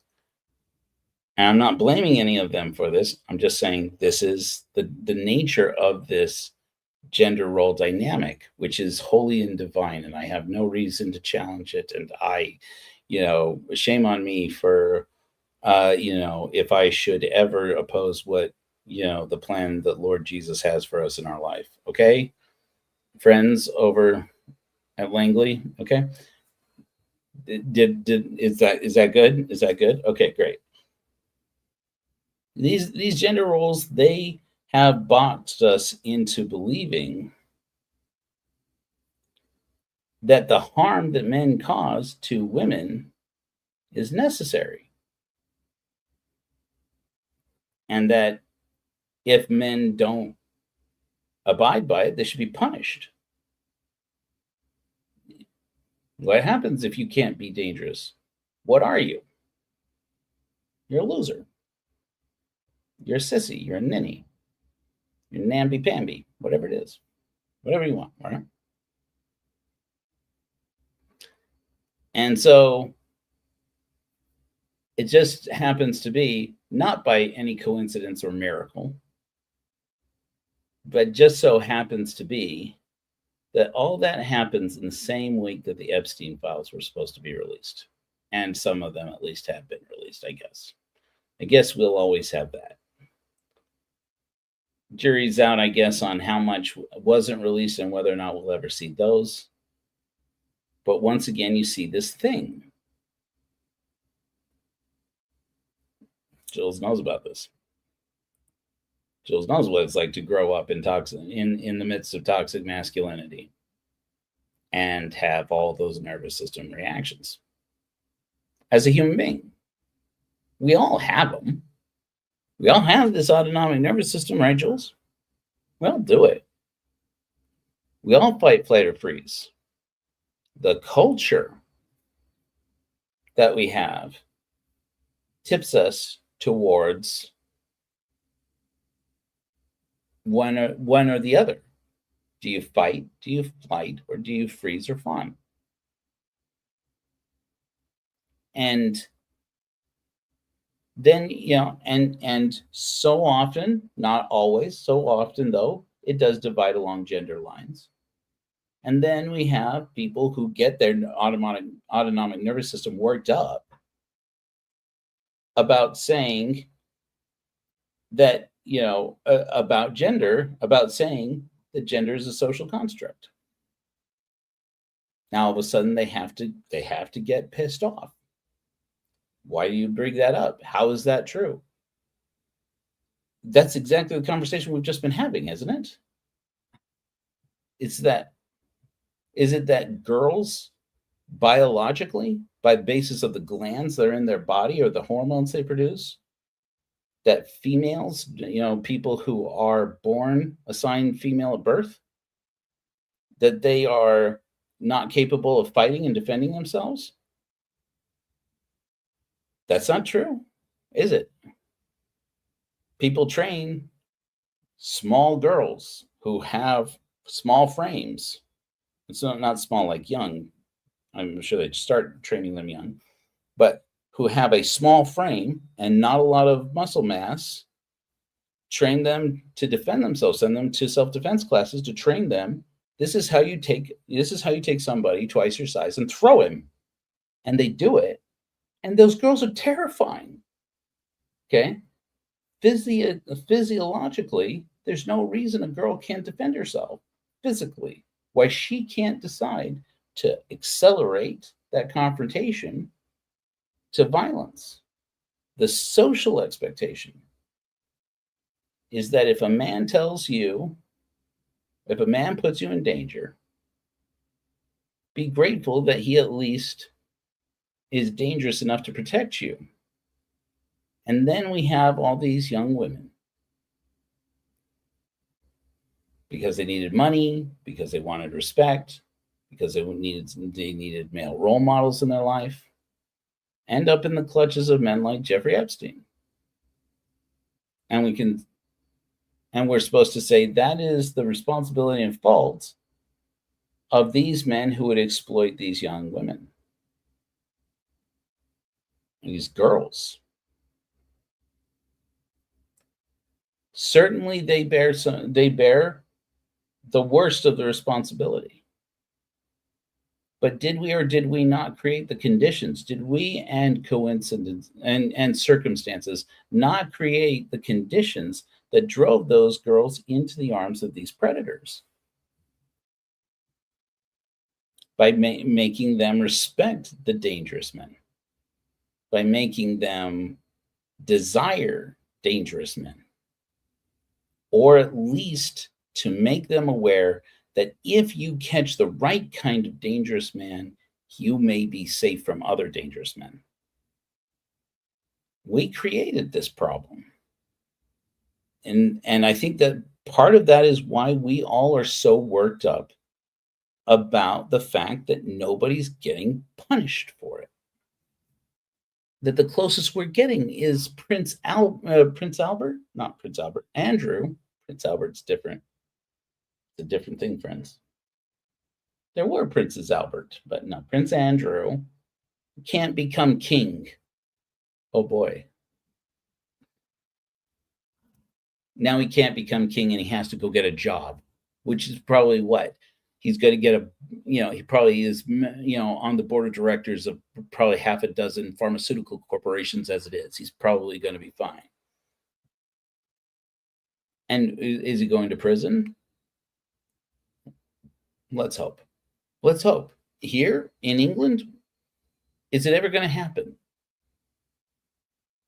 Who else is going, I don't know if you guys saw this, but they published pictures among those documents released today were numerous pictures of Jeffrey Epstein on his stupid Lolita Express airplane with Noam Chomsky.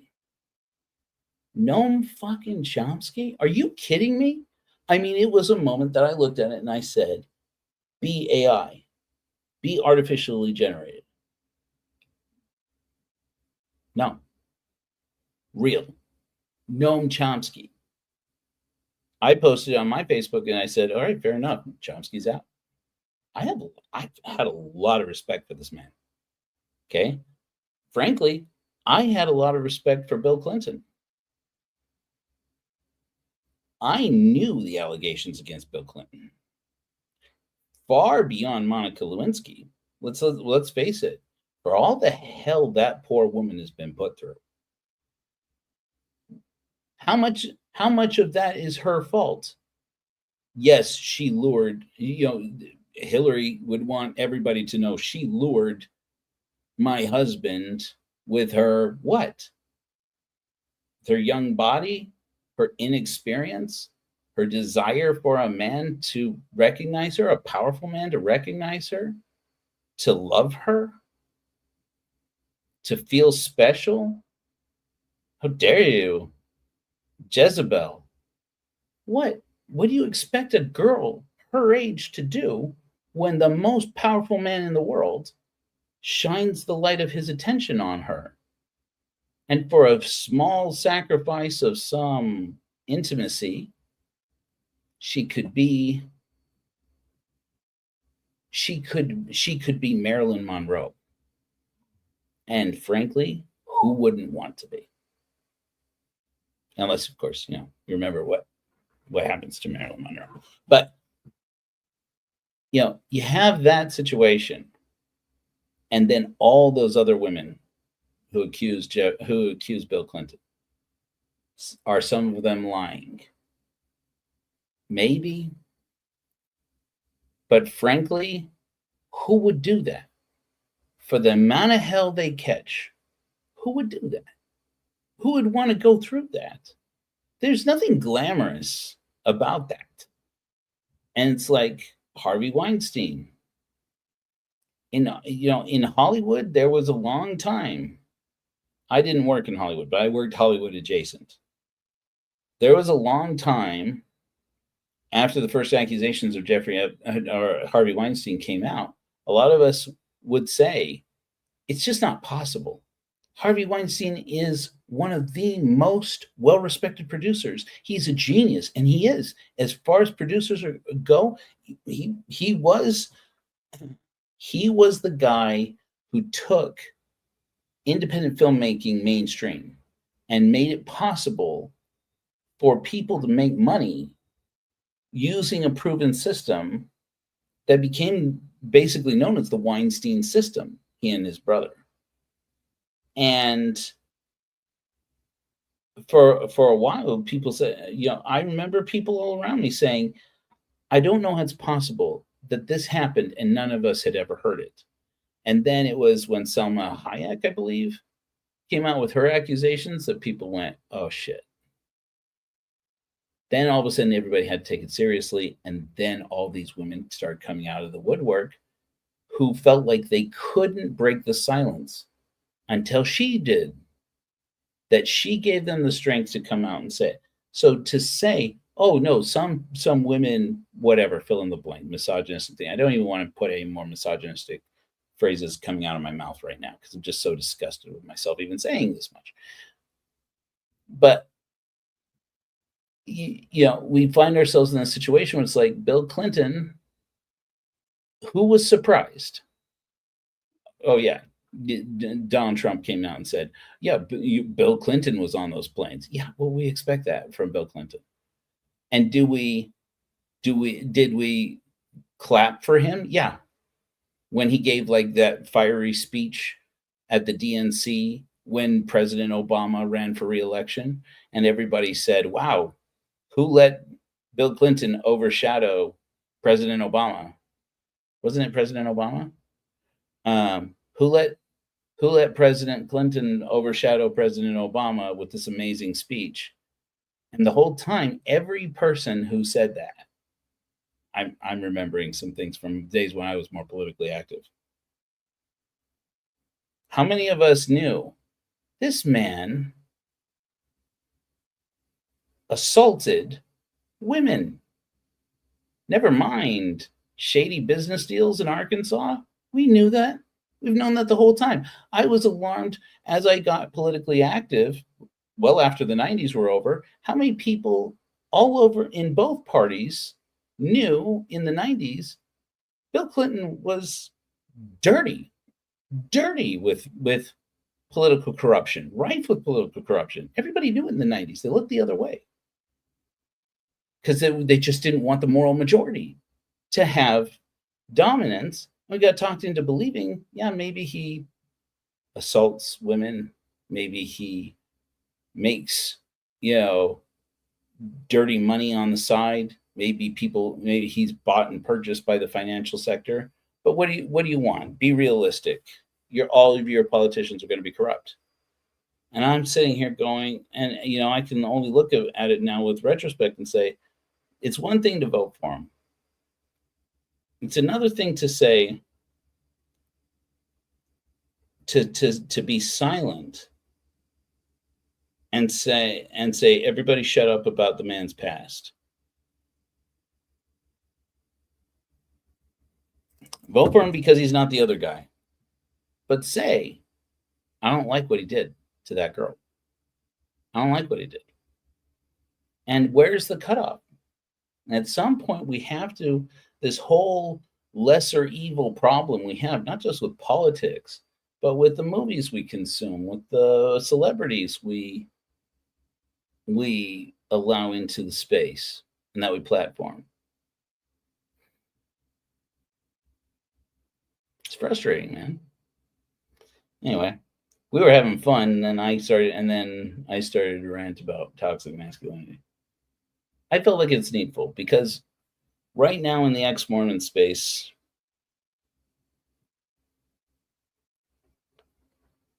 in the ex-Mormon creator space, it's become important to me. I'm going to say this carefully. I don't want there to be a political litmus test for my brothers in the ex-Mormon creator space. But in the age of the Epstein files, in the age of making people disappear for having the wrong opinions. I mean, if somebody commits a crime, okay. I don't know how many of you know this, but I wish I knew the woman's name. There's a trans woman down here in southern Utah. Earlier this year, made a lot of people in the LGBTQIA plus community feel very uncomfortable when she terminated her parents. And it became a big to-do here because the newspaper misgendered her in the original headlines. And the community reacted to say, I'm sorry, those are not that person's pronouns. If you're going to say murdered parents, put she and her in there because those are her pronouns. But of course, as soon as this happens, the whole community, which is very conservative down here in southern Utah, started saying trans. And it fed into this narrative that the conservatives have, in spite of abundant abundant evidence to the contrary of believing that people who are trans are more violent than cisgender people. Are you kidding me? Are you kidding me? To where creators in the Mormon space, I'm going on. Okay, I'm just doing it. I'm going with this. Okay, guys. Sometimes you know me, I go off on a tear. Greg Mattson from Quick Media. If you don't know, maybe you're better off. Mormon apologist went on John Dehlin's podcast on Mormon Stories. Not saying he's not allowed, not saying that it was a bad idea, not saying, I'm not saying any such thing, okay? Just being clear. John can have on who he wants. It's a good get. I've had Jacob Hansen on my podcast. I've had Mormons on my podcast. It's fine. I'm not saying he shouldn't have been on. I'm just saying every time that I have watched as Greg Mattson goes off about trans people being violent, I have seen him ranting about the community. I will. I'll try to, Jules.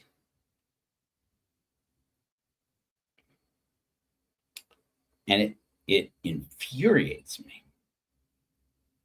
And I have to do a lot of letting go and saying, I'm not going to let this person's anti-trans rhetoric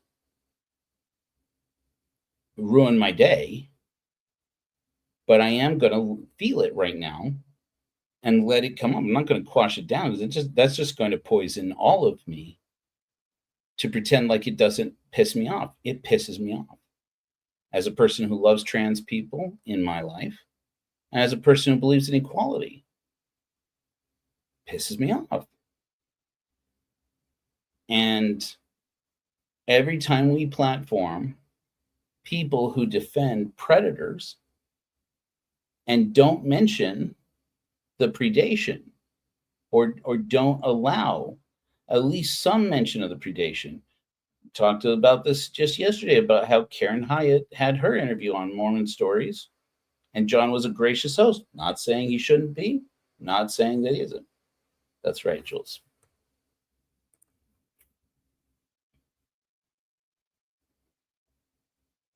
But I understand and respect the right of this person to say that she wants to defend Joseph Smith against accusations of his starting polygamy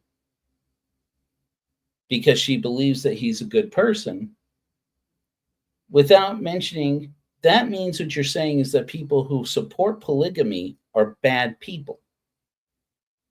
And if you're going to say that, say it. Because that's something we can actually use in our society because polygamy still exists. And Mormon polygamy is trafficking. And we can do something about it. And as we acknowledge that and make it visible, it's been shown, it's been proven that more women have been liberated from this cycle of human trafficking because it's on TV, because people can talk about it, and because it's no longer illegal to practice polygamy. And so now these women can come out from hiding and ask for help. If we can't see it and we can't talk about it, we sure as hell are never going to address it. And defending Joseph Smith is the prerogative of any person who wants to do it. Okay? In my book, I'm just going to state clearly here, it's like defending Jeffrey Epstein. You're allowed to. It's like defending Bill Clinton. You're allowed to. It's like defending Bill Cosby. You're allowed to. You're allowed to. I'm not saying you're not allowed to. You're allowed to. Speak your truth. But somebody call it out. You're defending a predator. Joseph Smith was a predator. If we men, and I'm not going, I don't mean to preach to women about what they should do or shouldn't do or what they should say or shouldn't say. That's not my objective. More than anything else, I want to preach here, and I know I'm getting preachy, but I do it. I want to call out men particularly. We need to, in small spaces and public spaces, call out predators and predation. And it's beyond, far beyond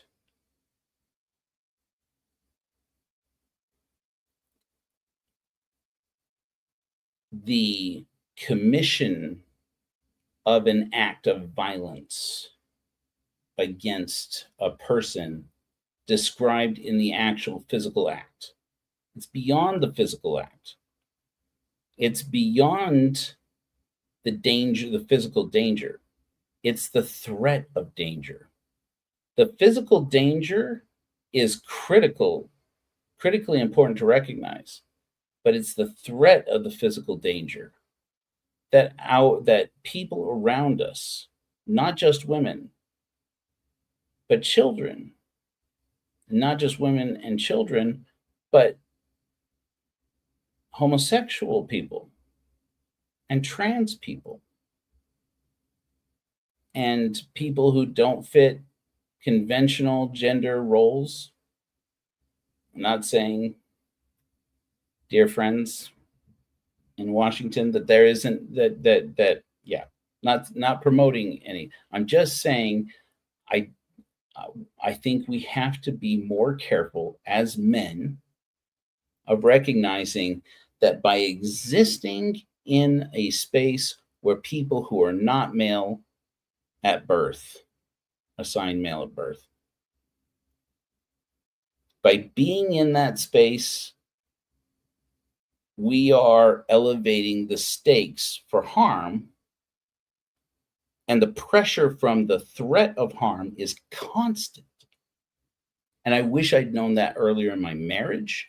I wish I had known that earlier in raising children. I wish I'd known that earlier in life. I wish I'd known that earlier in dating. I wish I had known that earlier in growing up in a household where there were more women than more females than males. And realizing only as an adult,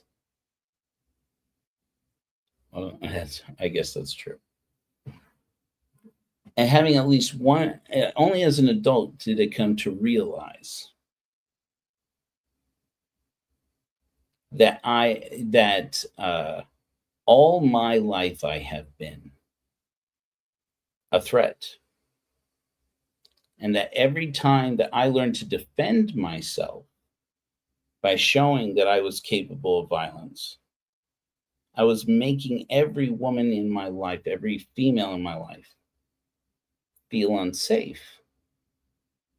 And that was too much for a boy like me to learn, especially in a system where nobody was going to say it. Nobody was going to talk to me about this. Because if I learned to be dangerous, good. He's going to have to learn to protect himself. Well, yes, of course, I had to learn how to protect myself against boys.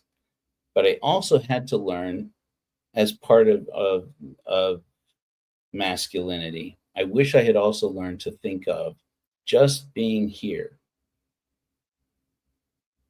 in a space, whether it's physically or just being present in the larger space. Again, like I say, my being in the ex-Mormon content creator space puts me in a situation where I am reinforcing the paradigm, where people have to, where I'm sure there's somebody out there who's afraid to piss me off or to say something about me not doing enough. I'm sure they're out there. And I wish I could recognize all of them. And I want people to know, I'm not trying to toot my horn here. I'm just trying to, I do want to demonstrate what I am doing to do better. That I have asked people like Maven. I have asked people like Beth. I have asked people like Jenny. You guys remember, our time with Jenny. I leaned hard on Jenny. And I still talk to her. I talked to her just the other day. Jenny and I are very good friends. Still. And I talked to Molly, talked to my ex. I've talked to my mother, talked to my sisters. Well, I talked to one sister. I don't talk to the other sister at all, sadly. And I ask, do you remember me being violent? Do you remember me? Have I hurt you with my anger? Have I made you feel unsafe? Do I do things now that make you feel unsafe? Are you afraid to call me out? Do you, and even with my partner Winter, who's probably been the biggest force for good in my life when it comes to, especially when it comes to things like this, because I know I can rely on them to tell me the truth. And I ask, do it make you feel unsafe? When I'm around, do you remember times that I've made you feel unsafe in the past? Will you tell me the truth? And they do. Yeah, there are moments where I was scared. And I have to ask them, I have to tamp down that toxic male capacity, that male tendency, reinforced by toxic male culture, toxic masculine culture, to say, I love you, Nikki. I wanted to highlight that comment, but I'm not going to, because that'd be very egotistical of me. It makes a big difference to me that you think so.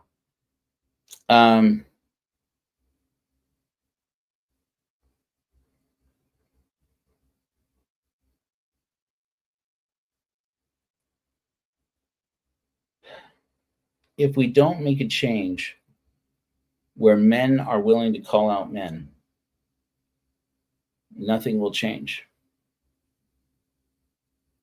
And the fact that we weren't raised that way, nobody explained that to us when we were kids, doesn't change anything. Makes it unfair. Oh, well, then it's unfair. Then it's unfair. Okay. Do it anyway. That's all I can think. I got to do it anyway. Because if there's anything that I have the courage to do when I try to build myself back up while I'm in the midst of all this neuroticism, I try to remind myself the one thing I have always been good at, whether it's with the church, whether it's with political opinions, whether it's with my willingness to debate or my willingness to engage in road rage, is that I'm willing to speak truth to power. I'm willing to call it out.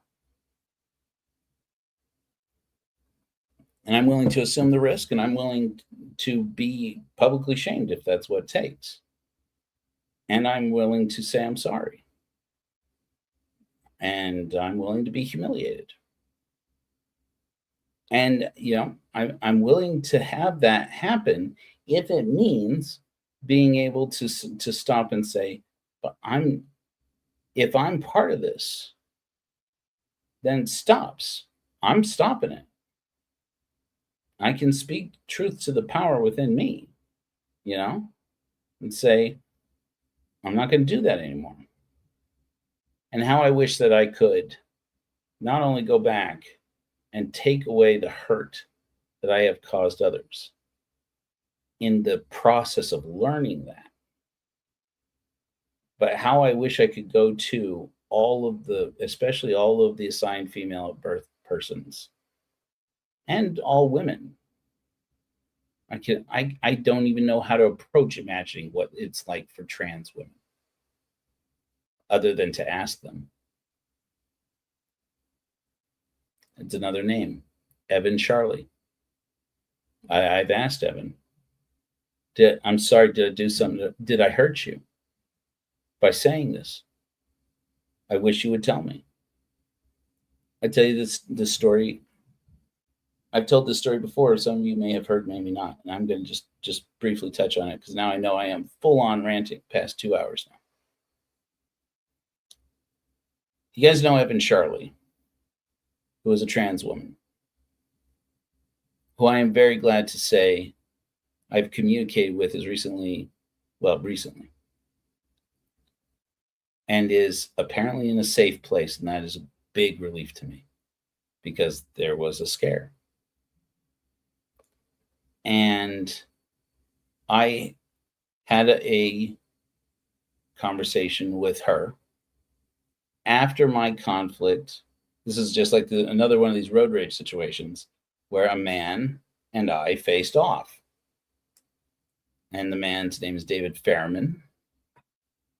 He's the head of a Mormon church, a small Mormon church that believes in Kabbalistic practices. More power to them. And we faced off in Stephen Pineker's Utah Interfaith Forum on Facebook when I had posted something about the Church of Korihor when the Church of Korihor was brand new. And I was excited. And I started posting some of our new hymns, and I started posting, that we were having sermons. We were up to like sermon 4, and a godless sermon 4, and I had posted it because there were some people in this Mormon-dominated Facebook page were prominent people from these different Mormon churches and other churches who were actually encouraging, hey, cool, great. Welcome to the club. And this is great. This is interesting. And then I had a handful of Mormons who said, this was funny, the first 2 or 3 posts you put in here. And then started highlighting me to Steve Pineker and saying, why is this guy allowed in here with his jokes about our religion? This is our religion. This is our faith. And I said, whoa, who said anything about your faith? Who said anything about your faith? And they're like, the Church of Korihor? That's very funny. I said, it's not meant to be. You can laugh. That's fine. I don't mind being laughed at. But I didn't invent the Church of Korihor to make fun of you. The Church of Korihor is a church. You don't like it, you can ask the state of Utah. You can ask the Internal Revenue Service. You can go to our website. You can listen to our hymns. You can enjoy one of our godless sermons. We're a church. And people tell me today, I posted some content for us in a new Facebook forum down here in Southern Utah for the first time in the post-Mormon community down here. And people saying, is this satire? What's this? And people saying, you post about things. I had more than one woman post something in comments saying, you're talking about doing retreats, hosting retreats for women to heal from religious trauma. And it's like one of the things that's most important to me in my life right now. And posting it on part of the Church of Korihor. And as soon as I see that, I get turned off. And I say, I get that. And I said, is it church or Korihor that turns you off on that? Same thing, by the way, with that book. I asked women, because women read more books than men. When I published the Korihor argument, I asked women. I put up a poll. I put up like a forum post on, I think, the ex-Mormon Facebook group. And I said, this book, I thought it would sell better. I want to learn. What is it about?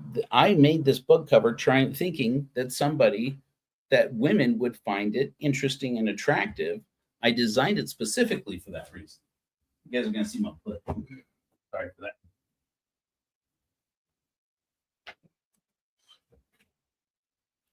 Because I could have put it all kinds of ways. I could have featured Korihor on the cover. I said, here's what it is. I'm going to take a picture that, luckily I found a picture that looks almost exactly like me when I was 19 years old. And I laid it out and I said, some woman's going to see that and think when she's looking at the top of this, that guy's kind of cute. Then read the Korihor argument and say, Korihor, that's like the guy from the Book of Mormon. A missionary's journey from out of Mormonism. And it's going to think, oh, I want to see. And then I found out, first of all, the first batch of books that were bought, this was years before AI. The new cover was made by AI, and it looks exactly like me. Unfortunately, I lost the manuscript. I'm still trying to find it so I can come up with the second edition of the core horror argument. I might have to give up on it, but the thing that women brought up to me that candidly told me, they said, it's that word right there, argument. I see that word, more than one woman told me. I see that word and I get immediately turned off because I don't want to get into an argument. And then this moment of going, don't argue right now. Right now, if ever, don't argue with the person who says, I don't want to get into an argument. I say, right. Can I ask you a question? Just a question. Is it not immediately obvious that the core horror argument, while a debate, yes, is an argument, it's referring to a philosophical argument. Core horror makes an argument for critical thinking. And the answer was, you wanted my, and more than one person said, look, you wanted my response. That was my response. I see that word and I'm turned off. And I thought, that didn't even occur to me. That could be triggering somebody's need defense, somebody's defensive mechanism, somebody's need to feel safe with a word like argument. I went, I got to go back to the drawing board. I didn't think about this. It's part of the reason why I haven't updated that book yet. I might just abandon it because, frankly, I got so many new things to talk about.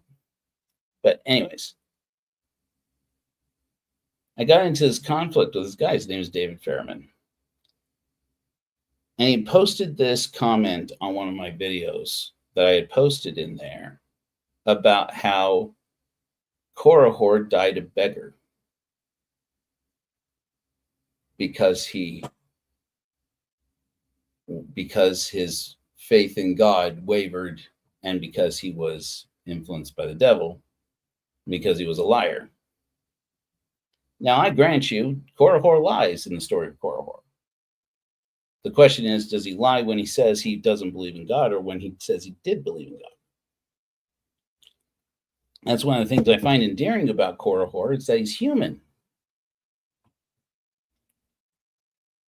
And I said, but the part that pisses me off is you mocking about Korihor, who's a fictional character. I'm not here to defend him.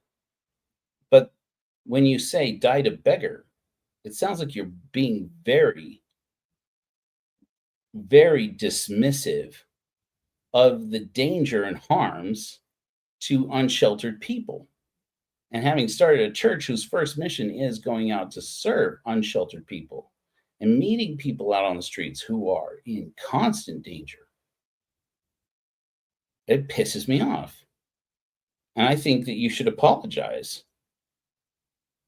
He responded aggressively, and I responded aggressively, and he responded aggressively to that, and I responded aggressively to that, and frankly, won that argument.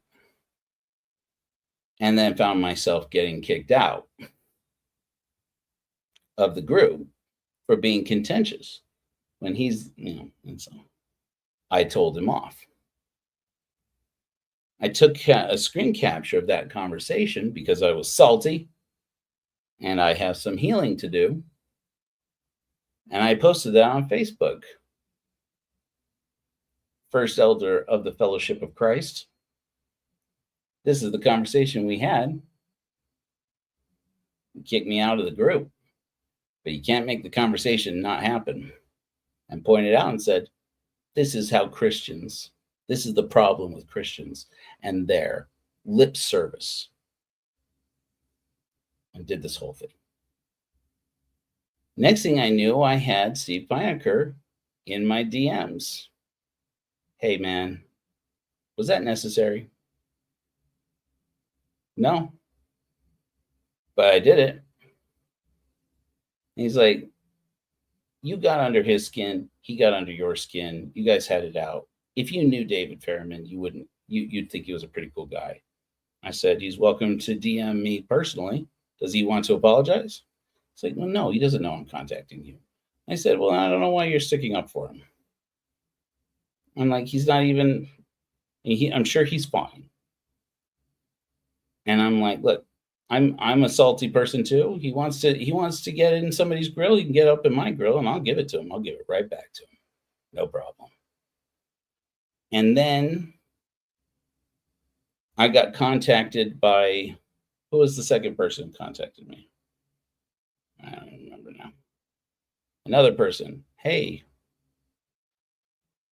Is it Rob Lauer? No, not Rob. It was another person in the Mormon, ex-Mormon content creator space who contacted me to say, hey, David Fairman's a cool guy. Maybe you guys should talk and bury the hatchet because whatever. And I said, that's fine. My DMs are open. He's welcome to come in and apologize to me whenever he wants. And I said, well, that's not going to happen. He's got too much pride. You've got too much pride. If you're not the one to go out there and bury the hatchet, that's just not going to happen. Whatever. Honestly, I don't even think about it. I laugh about it and then I don't even think about it. Then Evan Charlotte contacted me. Hey, are you okay? Yeah, I'm great. This thing with David Fairman, she said, it puts me in an awkward position because I like you. We're friends. But he and I are also friends. I'm like, really? With that guy? Did you see what he said? And she said, yeah. She said, I don't know where that came from because that's not him. And I'm like, okay, well, tell the guy who posted that. And she's like, I just think that you two just went at it, toxic masculinity style, and brought out the worst of each other. And I thought, okay, she's not wrong. That is what happened. But I won, so I didn't feel bad about it. I feel I won. Everybody feels like they won when it's a toxic masculinity battle, right? And I said, why, Evan? Why? And she said, did you know that half of the people in his quorum of the 12, in their church, they have 12 apostles, they're a Mormon church. Half of them threatened to leave when he published a statement in support of declaring that his church would start solemnizing gay marriages and recognizing trans people.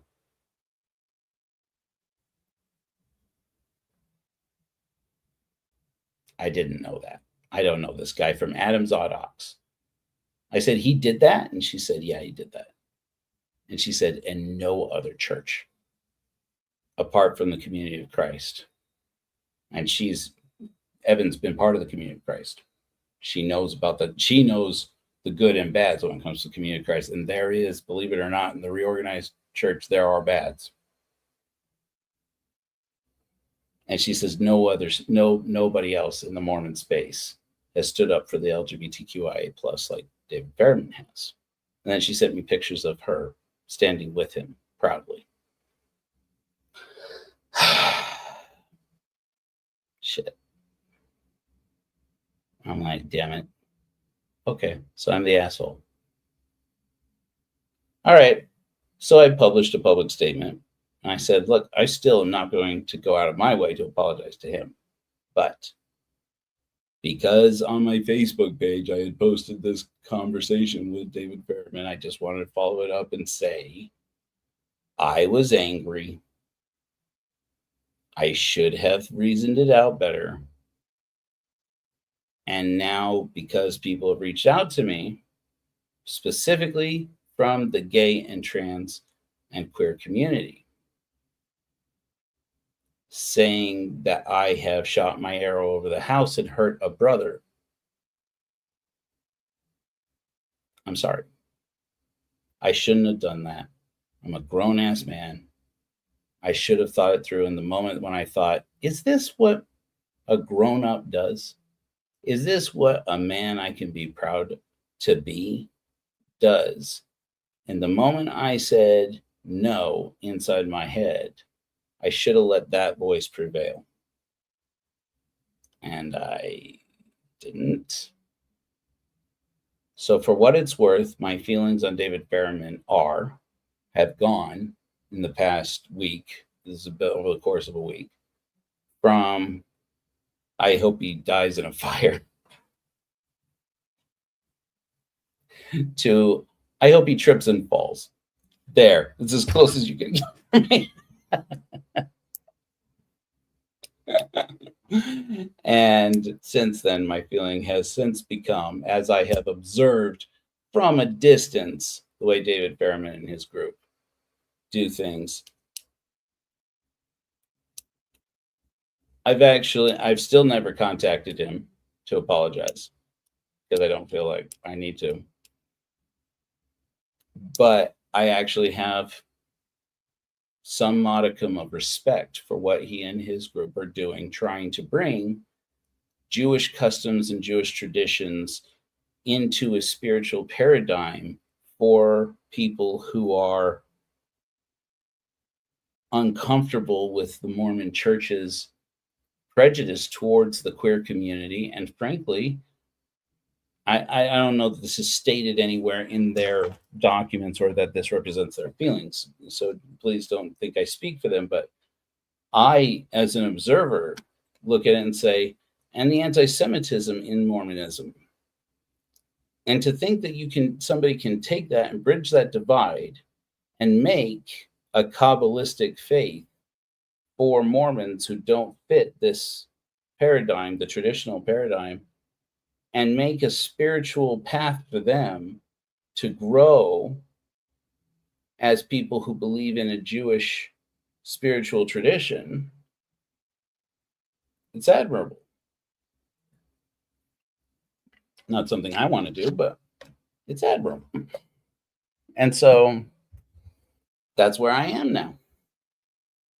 These spiritual paths that we go through, I think it's important for us all. It's been important to me to acknowledge on an even hand, on one side, I have caused harm. I've hurt somebody. Even sometimes it feels unfair because you're like, I wasn't even aware I was hurting somebody. I did, though. I did. I caused harm. And counterbalance that for me with this self-esteem, which is the harder part for me. If I were a more egotistical person, probably would be easier, frankly, to bring it up and say, okay, but I didn't know that I was hurting them. One. Number two, I can't go back and change it. Or I would. And at the same time, all I can do is, but I acknowledge it and I feel it.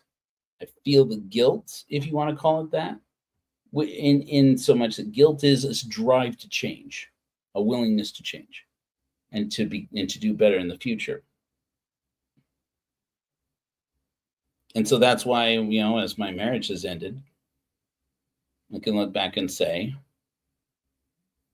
and on even two hands here, I hurt Molly for 20 years. I made her feel unsafe. And the voice that would counteract that and try to justify it with, never once in 20 years of marriage did I raise my hand in violence to that woman or her children who are my children. This voice inside of me, this masculinity voice, whether that's toxic or not. And I know it's toxic to some extent. This expectation of a responsibility as the man to be protector of that. Nonetheless, inside of me, if I'm going to survive with knowing on this side over here that there were times when my battle to contain my own rage, not even at them, but my rage with the church, my rage with drivers on the road.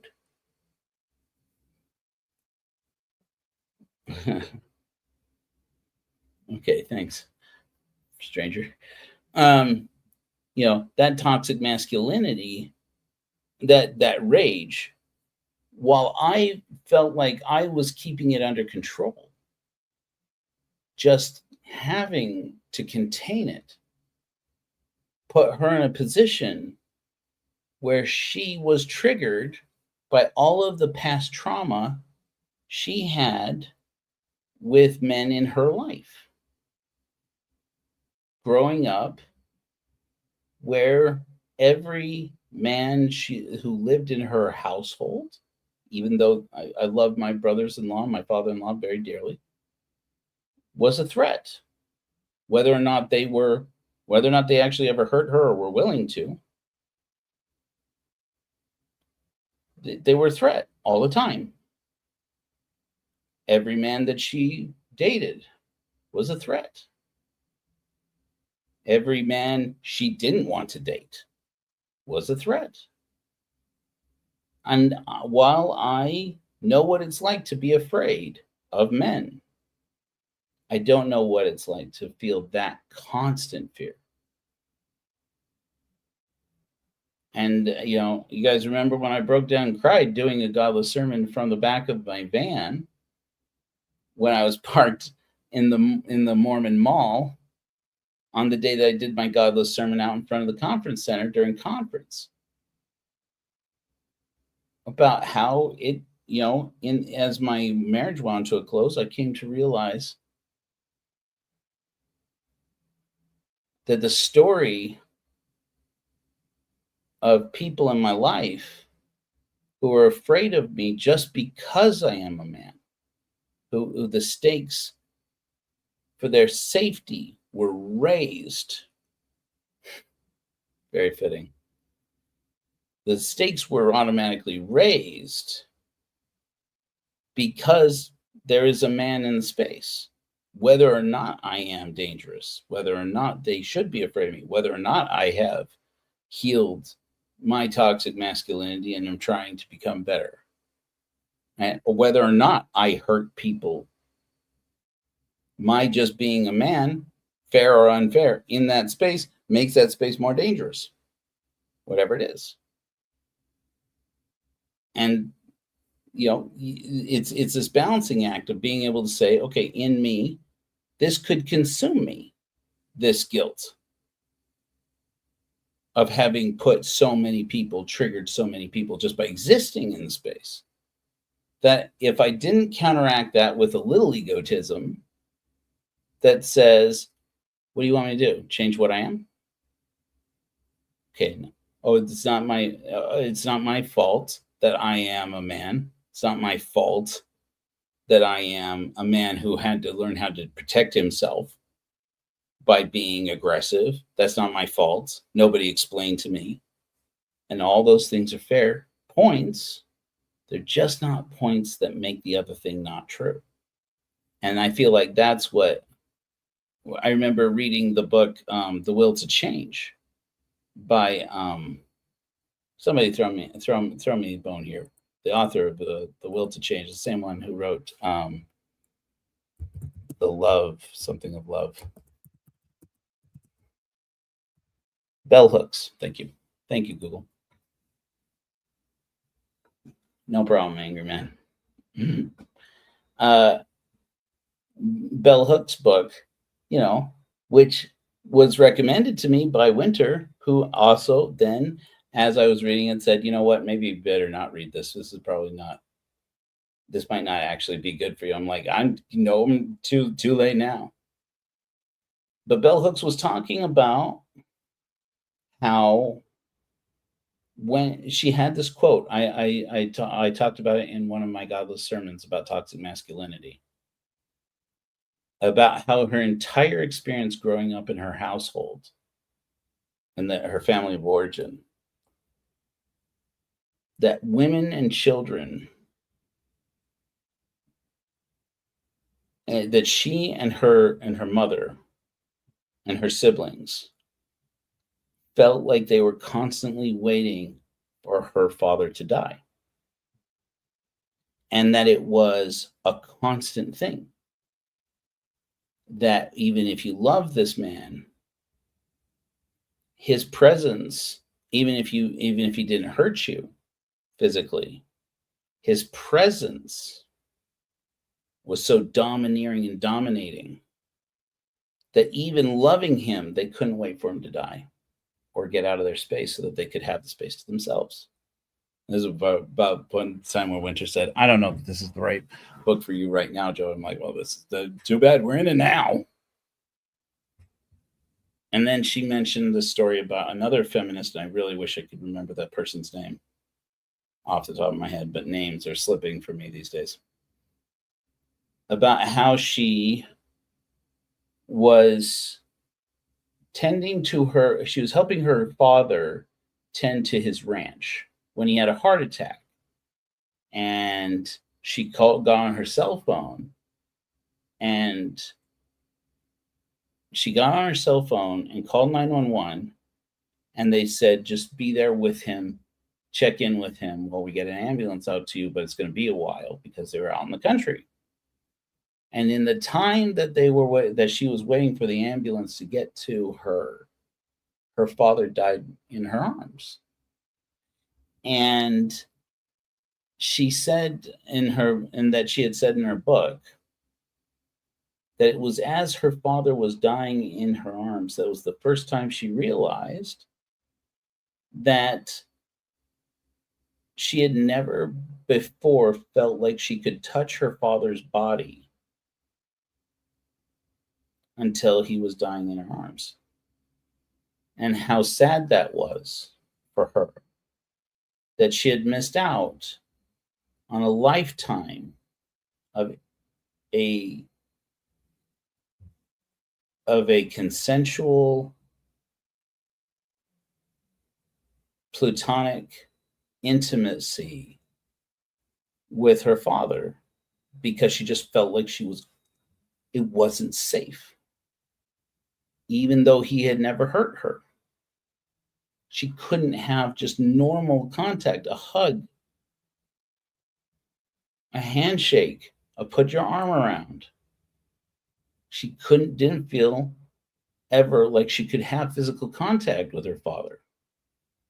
And this is to think that in our society, how many women are living like this? It didn't even occur to me till I was a grown man. Anyway, all of this came up because of the stupid fucking Epstein files. And the interview that I saw one of these interviews today with one of the victims. I'm trying to remember what was this on Midas Touch? Something like that. No, I think it was a mainstream news channel. Anyway, that they asked her, what do you think about now? What do you think Virginia Giuffre would be feeling if she were alive today? And she said immediately, I was like, oh my gosh, I hope somebody prepared you for that question. I hope that was asked very carefully because, of course, if you know, you know.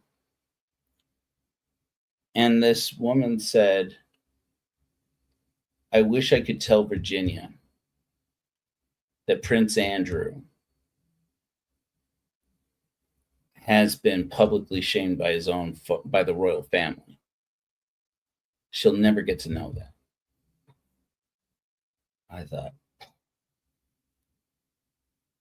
She's like, she'll never get to know that because she's gone. And would that have given her some closure? Would it have made her bold to speak up more and say, he's still out there? He still could be doing, for all we know, he's out there doing this to other girls right now. Would it made her more bold than she was to come out and say, These other men were there. And they still, after a year of fighting over releasing these files, they're still out there. Nobody's moving to arrest anybody. And, that sets me off today. That set me off today because I have spent all week fretting about how the Justice Department has doubled down on saying we can arrest you for thought crimes. These men are guilty of crimes, and nobody's doing anything. And meanwhile, they get to go out there, some of them, not naming names, and say, oh, I've been pushing for them to expose it all from the very beginning. Oh, good. Yeah, great. Who gets to tell them? Who gets to speak truth to power? The media, I'm still surprised every time that I see somebody on CNN or ABC or CBS say, so-and-so, no mentioning names, calls for transparency now because he wants to pretend like he was on the right side from the beginning. But we all know the truth.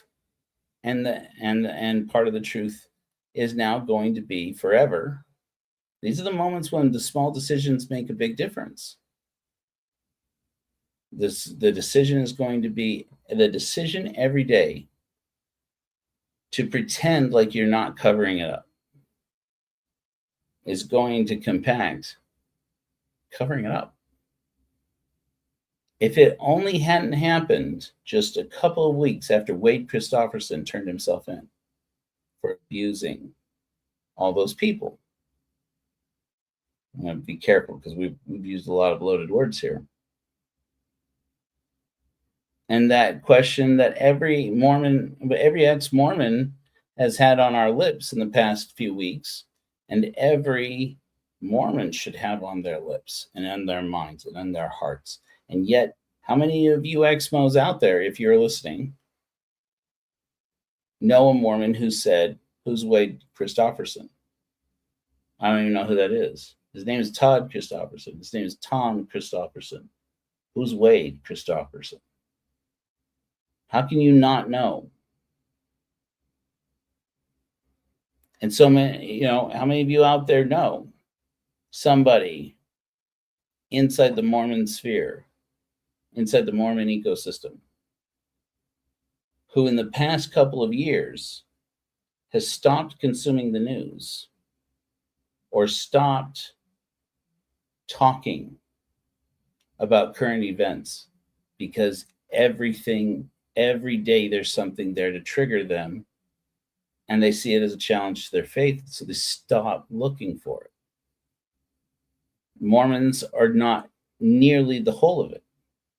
There are people right now, I want people to hear this in the ex-Mormon space, because I don't know of anybody else, although I don't listen to a lot of ex-Mo content, not nearly as much as I probably should. I don't know anybody else who's talking about this. Do you know that in the ex-Jehovah's Witness space, they're talking about how the Jehovah's Witnesses may very soon will probably no longer exist? The rampant abuse of children in the Jehovah's Witnesses over the course of the last, as far as anyone can tell from the beginning, has all come to exposure. It is coming to exposure all over the place. It just started in Norway. Now it's in America. What started out as, they were basically outed as a cult in Norway, not a legitimate religion. And from there, brought out this cascade of abuse claims by people who were abused by prominent members of their kingdom halls all around the world. And it's just this domino effect, boom, boom, boom, where virtually every Jehovah's Witness out there has to live in a level of denial that is protecting a system of predation that has hurt their own family members, and in many cases, it has to be, in at least some of these cases, has to be they themselves, where they have to say at some level within themselves, yes, so-and-so did this to me.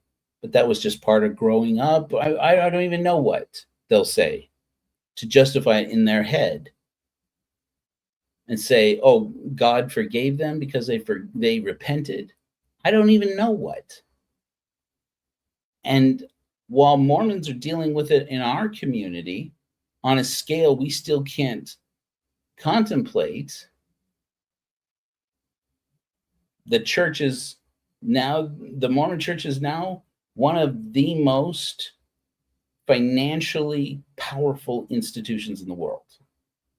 And the Jehovah's Witnesses, they may go extinct in the next few weeks. The RLDS, same situation. Well, I don't know about abuse in the community of Christ, from what I understand, generally speaking. But I don't think we know how much has existed there. Probably nowhere near as much as the main LDS. But I don't know. No, I don't. We don't know what we don't know.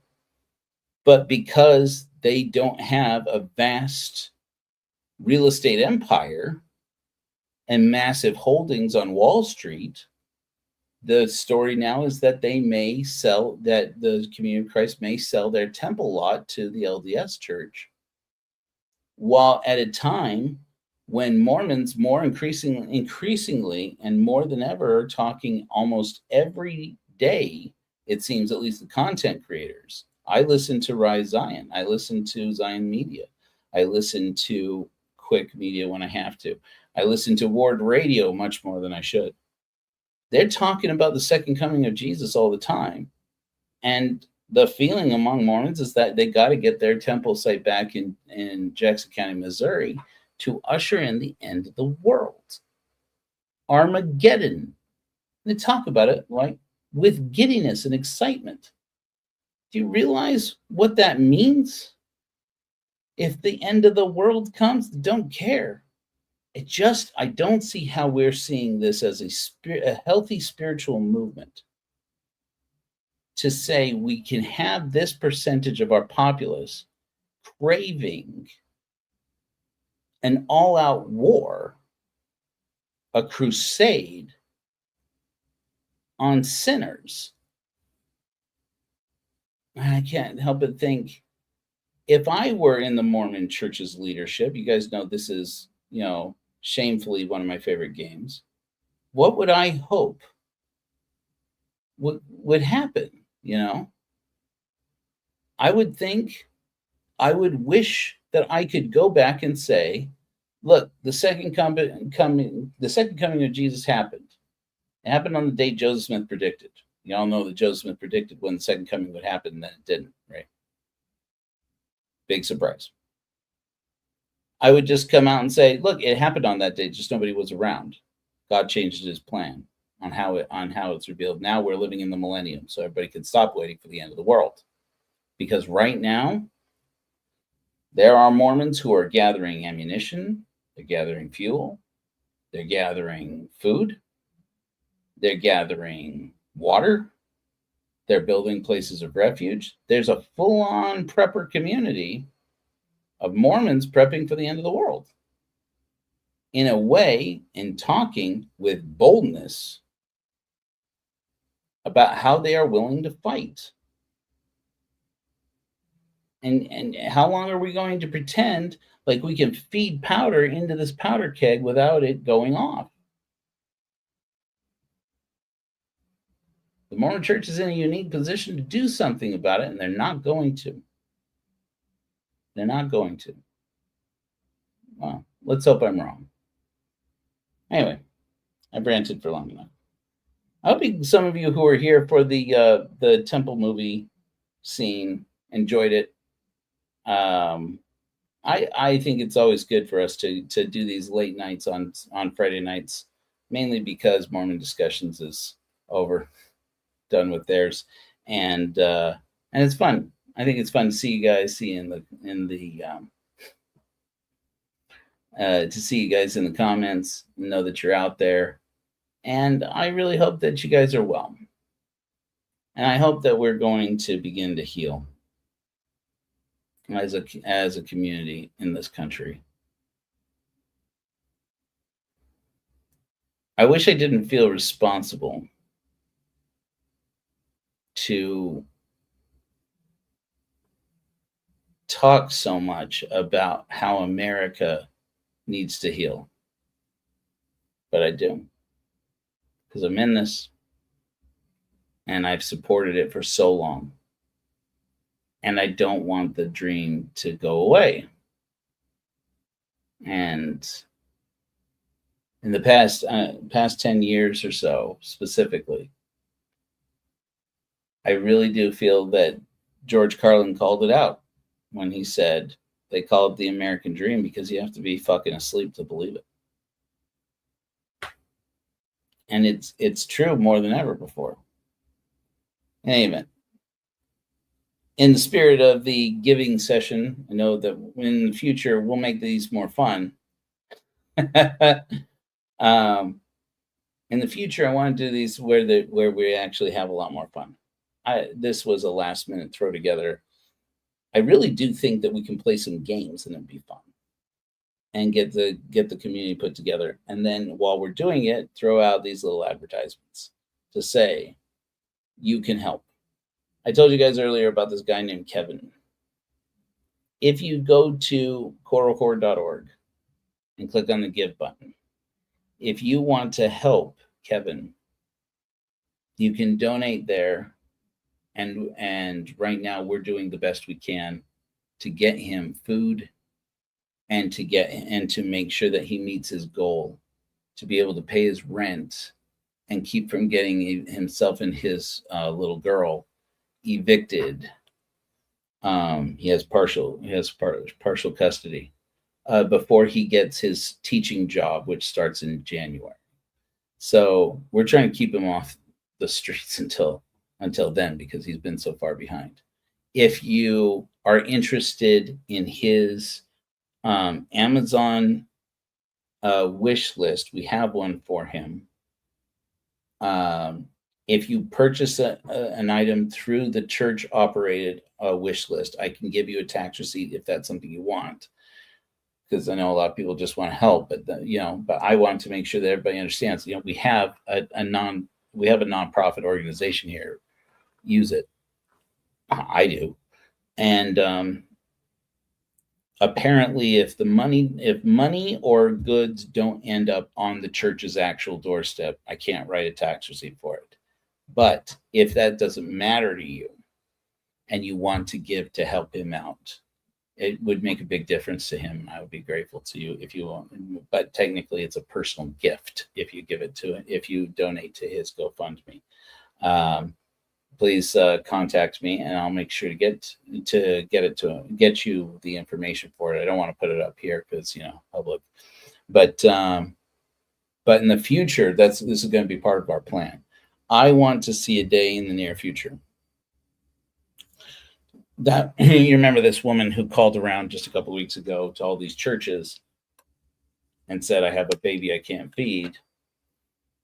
Can I get some help?" And then all these churches, including the Mormon church, told her no. And that's part of why I made that ad. You guys have seen the one I previewed yesterday. Some of you saw it. Saying at the beginning, well, maybe I'll just play it here at the end. But you know what I said.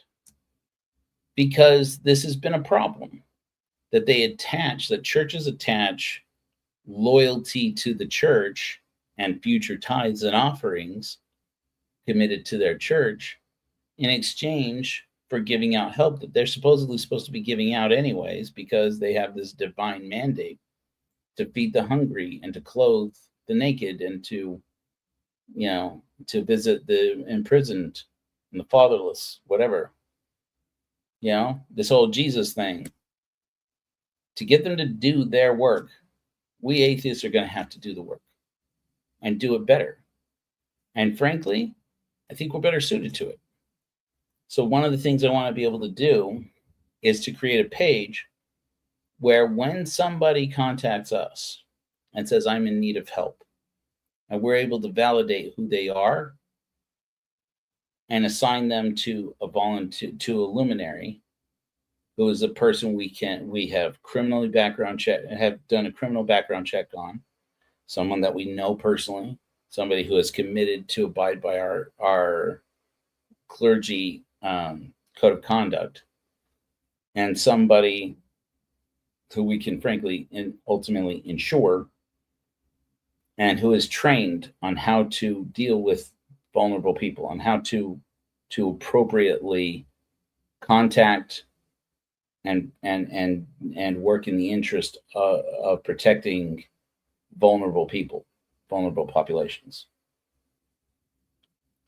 When we have that person we can trust in a position where they can make sure that this person is getting as much aid as we can give, that we can then hold nights like this where we get together and say, who can throw so-and-so some baby formula right now?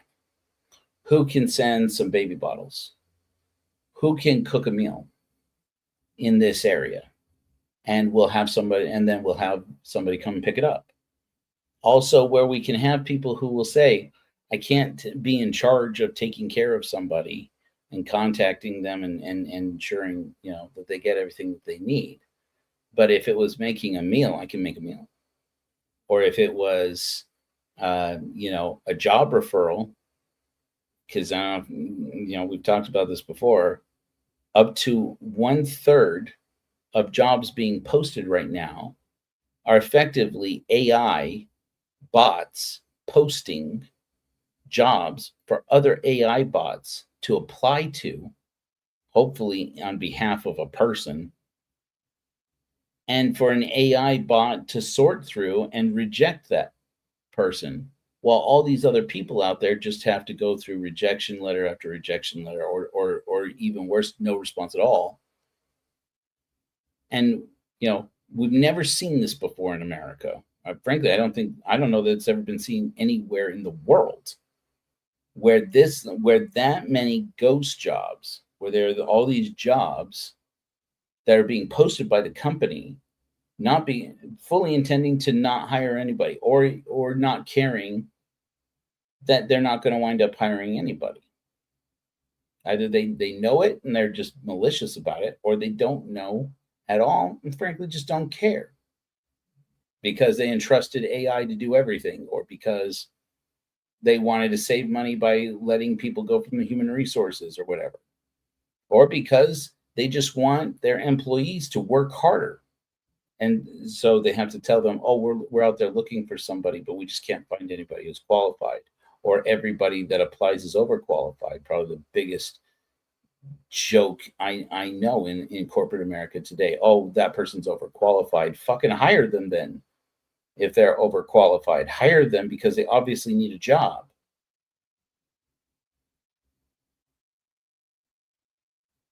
When we have a system that says when jobs are scarce and things are hard, lower interest rates, and even fucking Jerome Powell has come out to say, we did it and it's not working.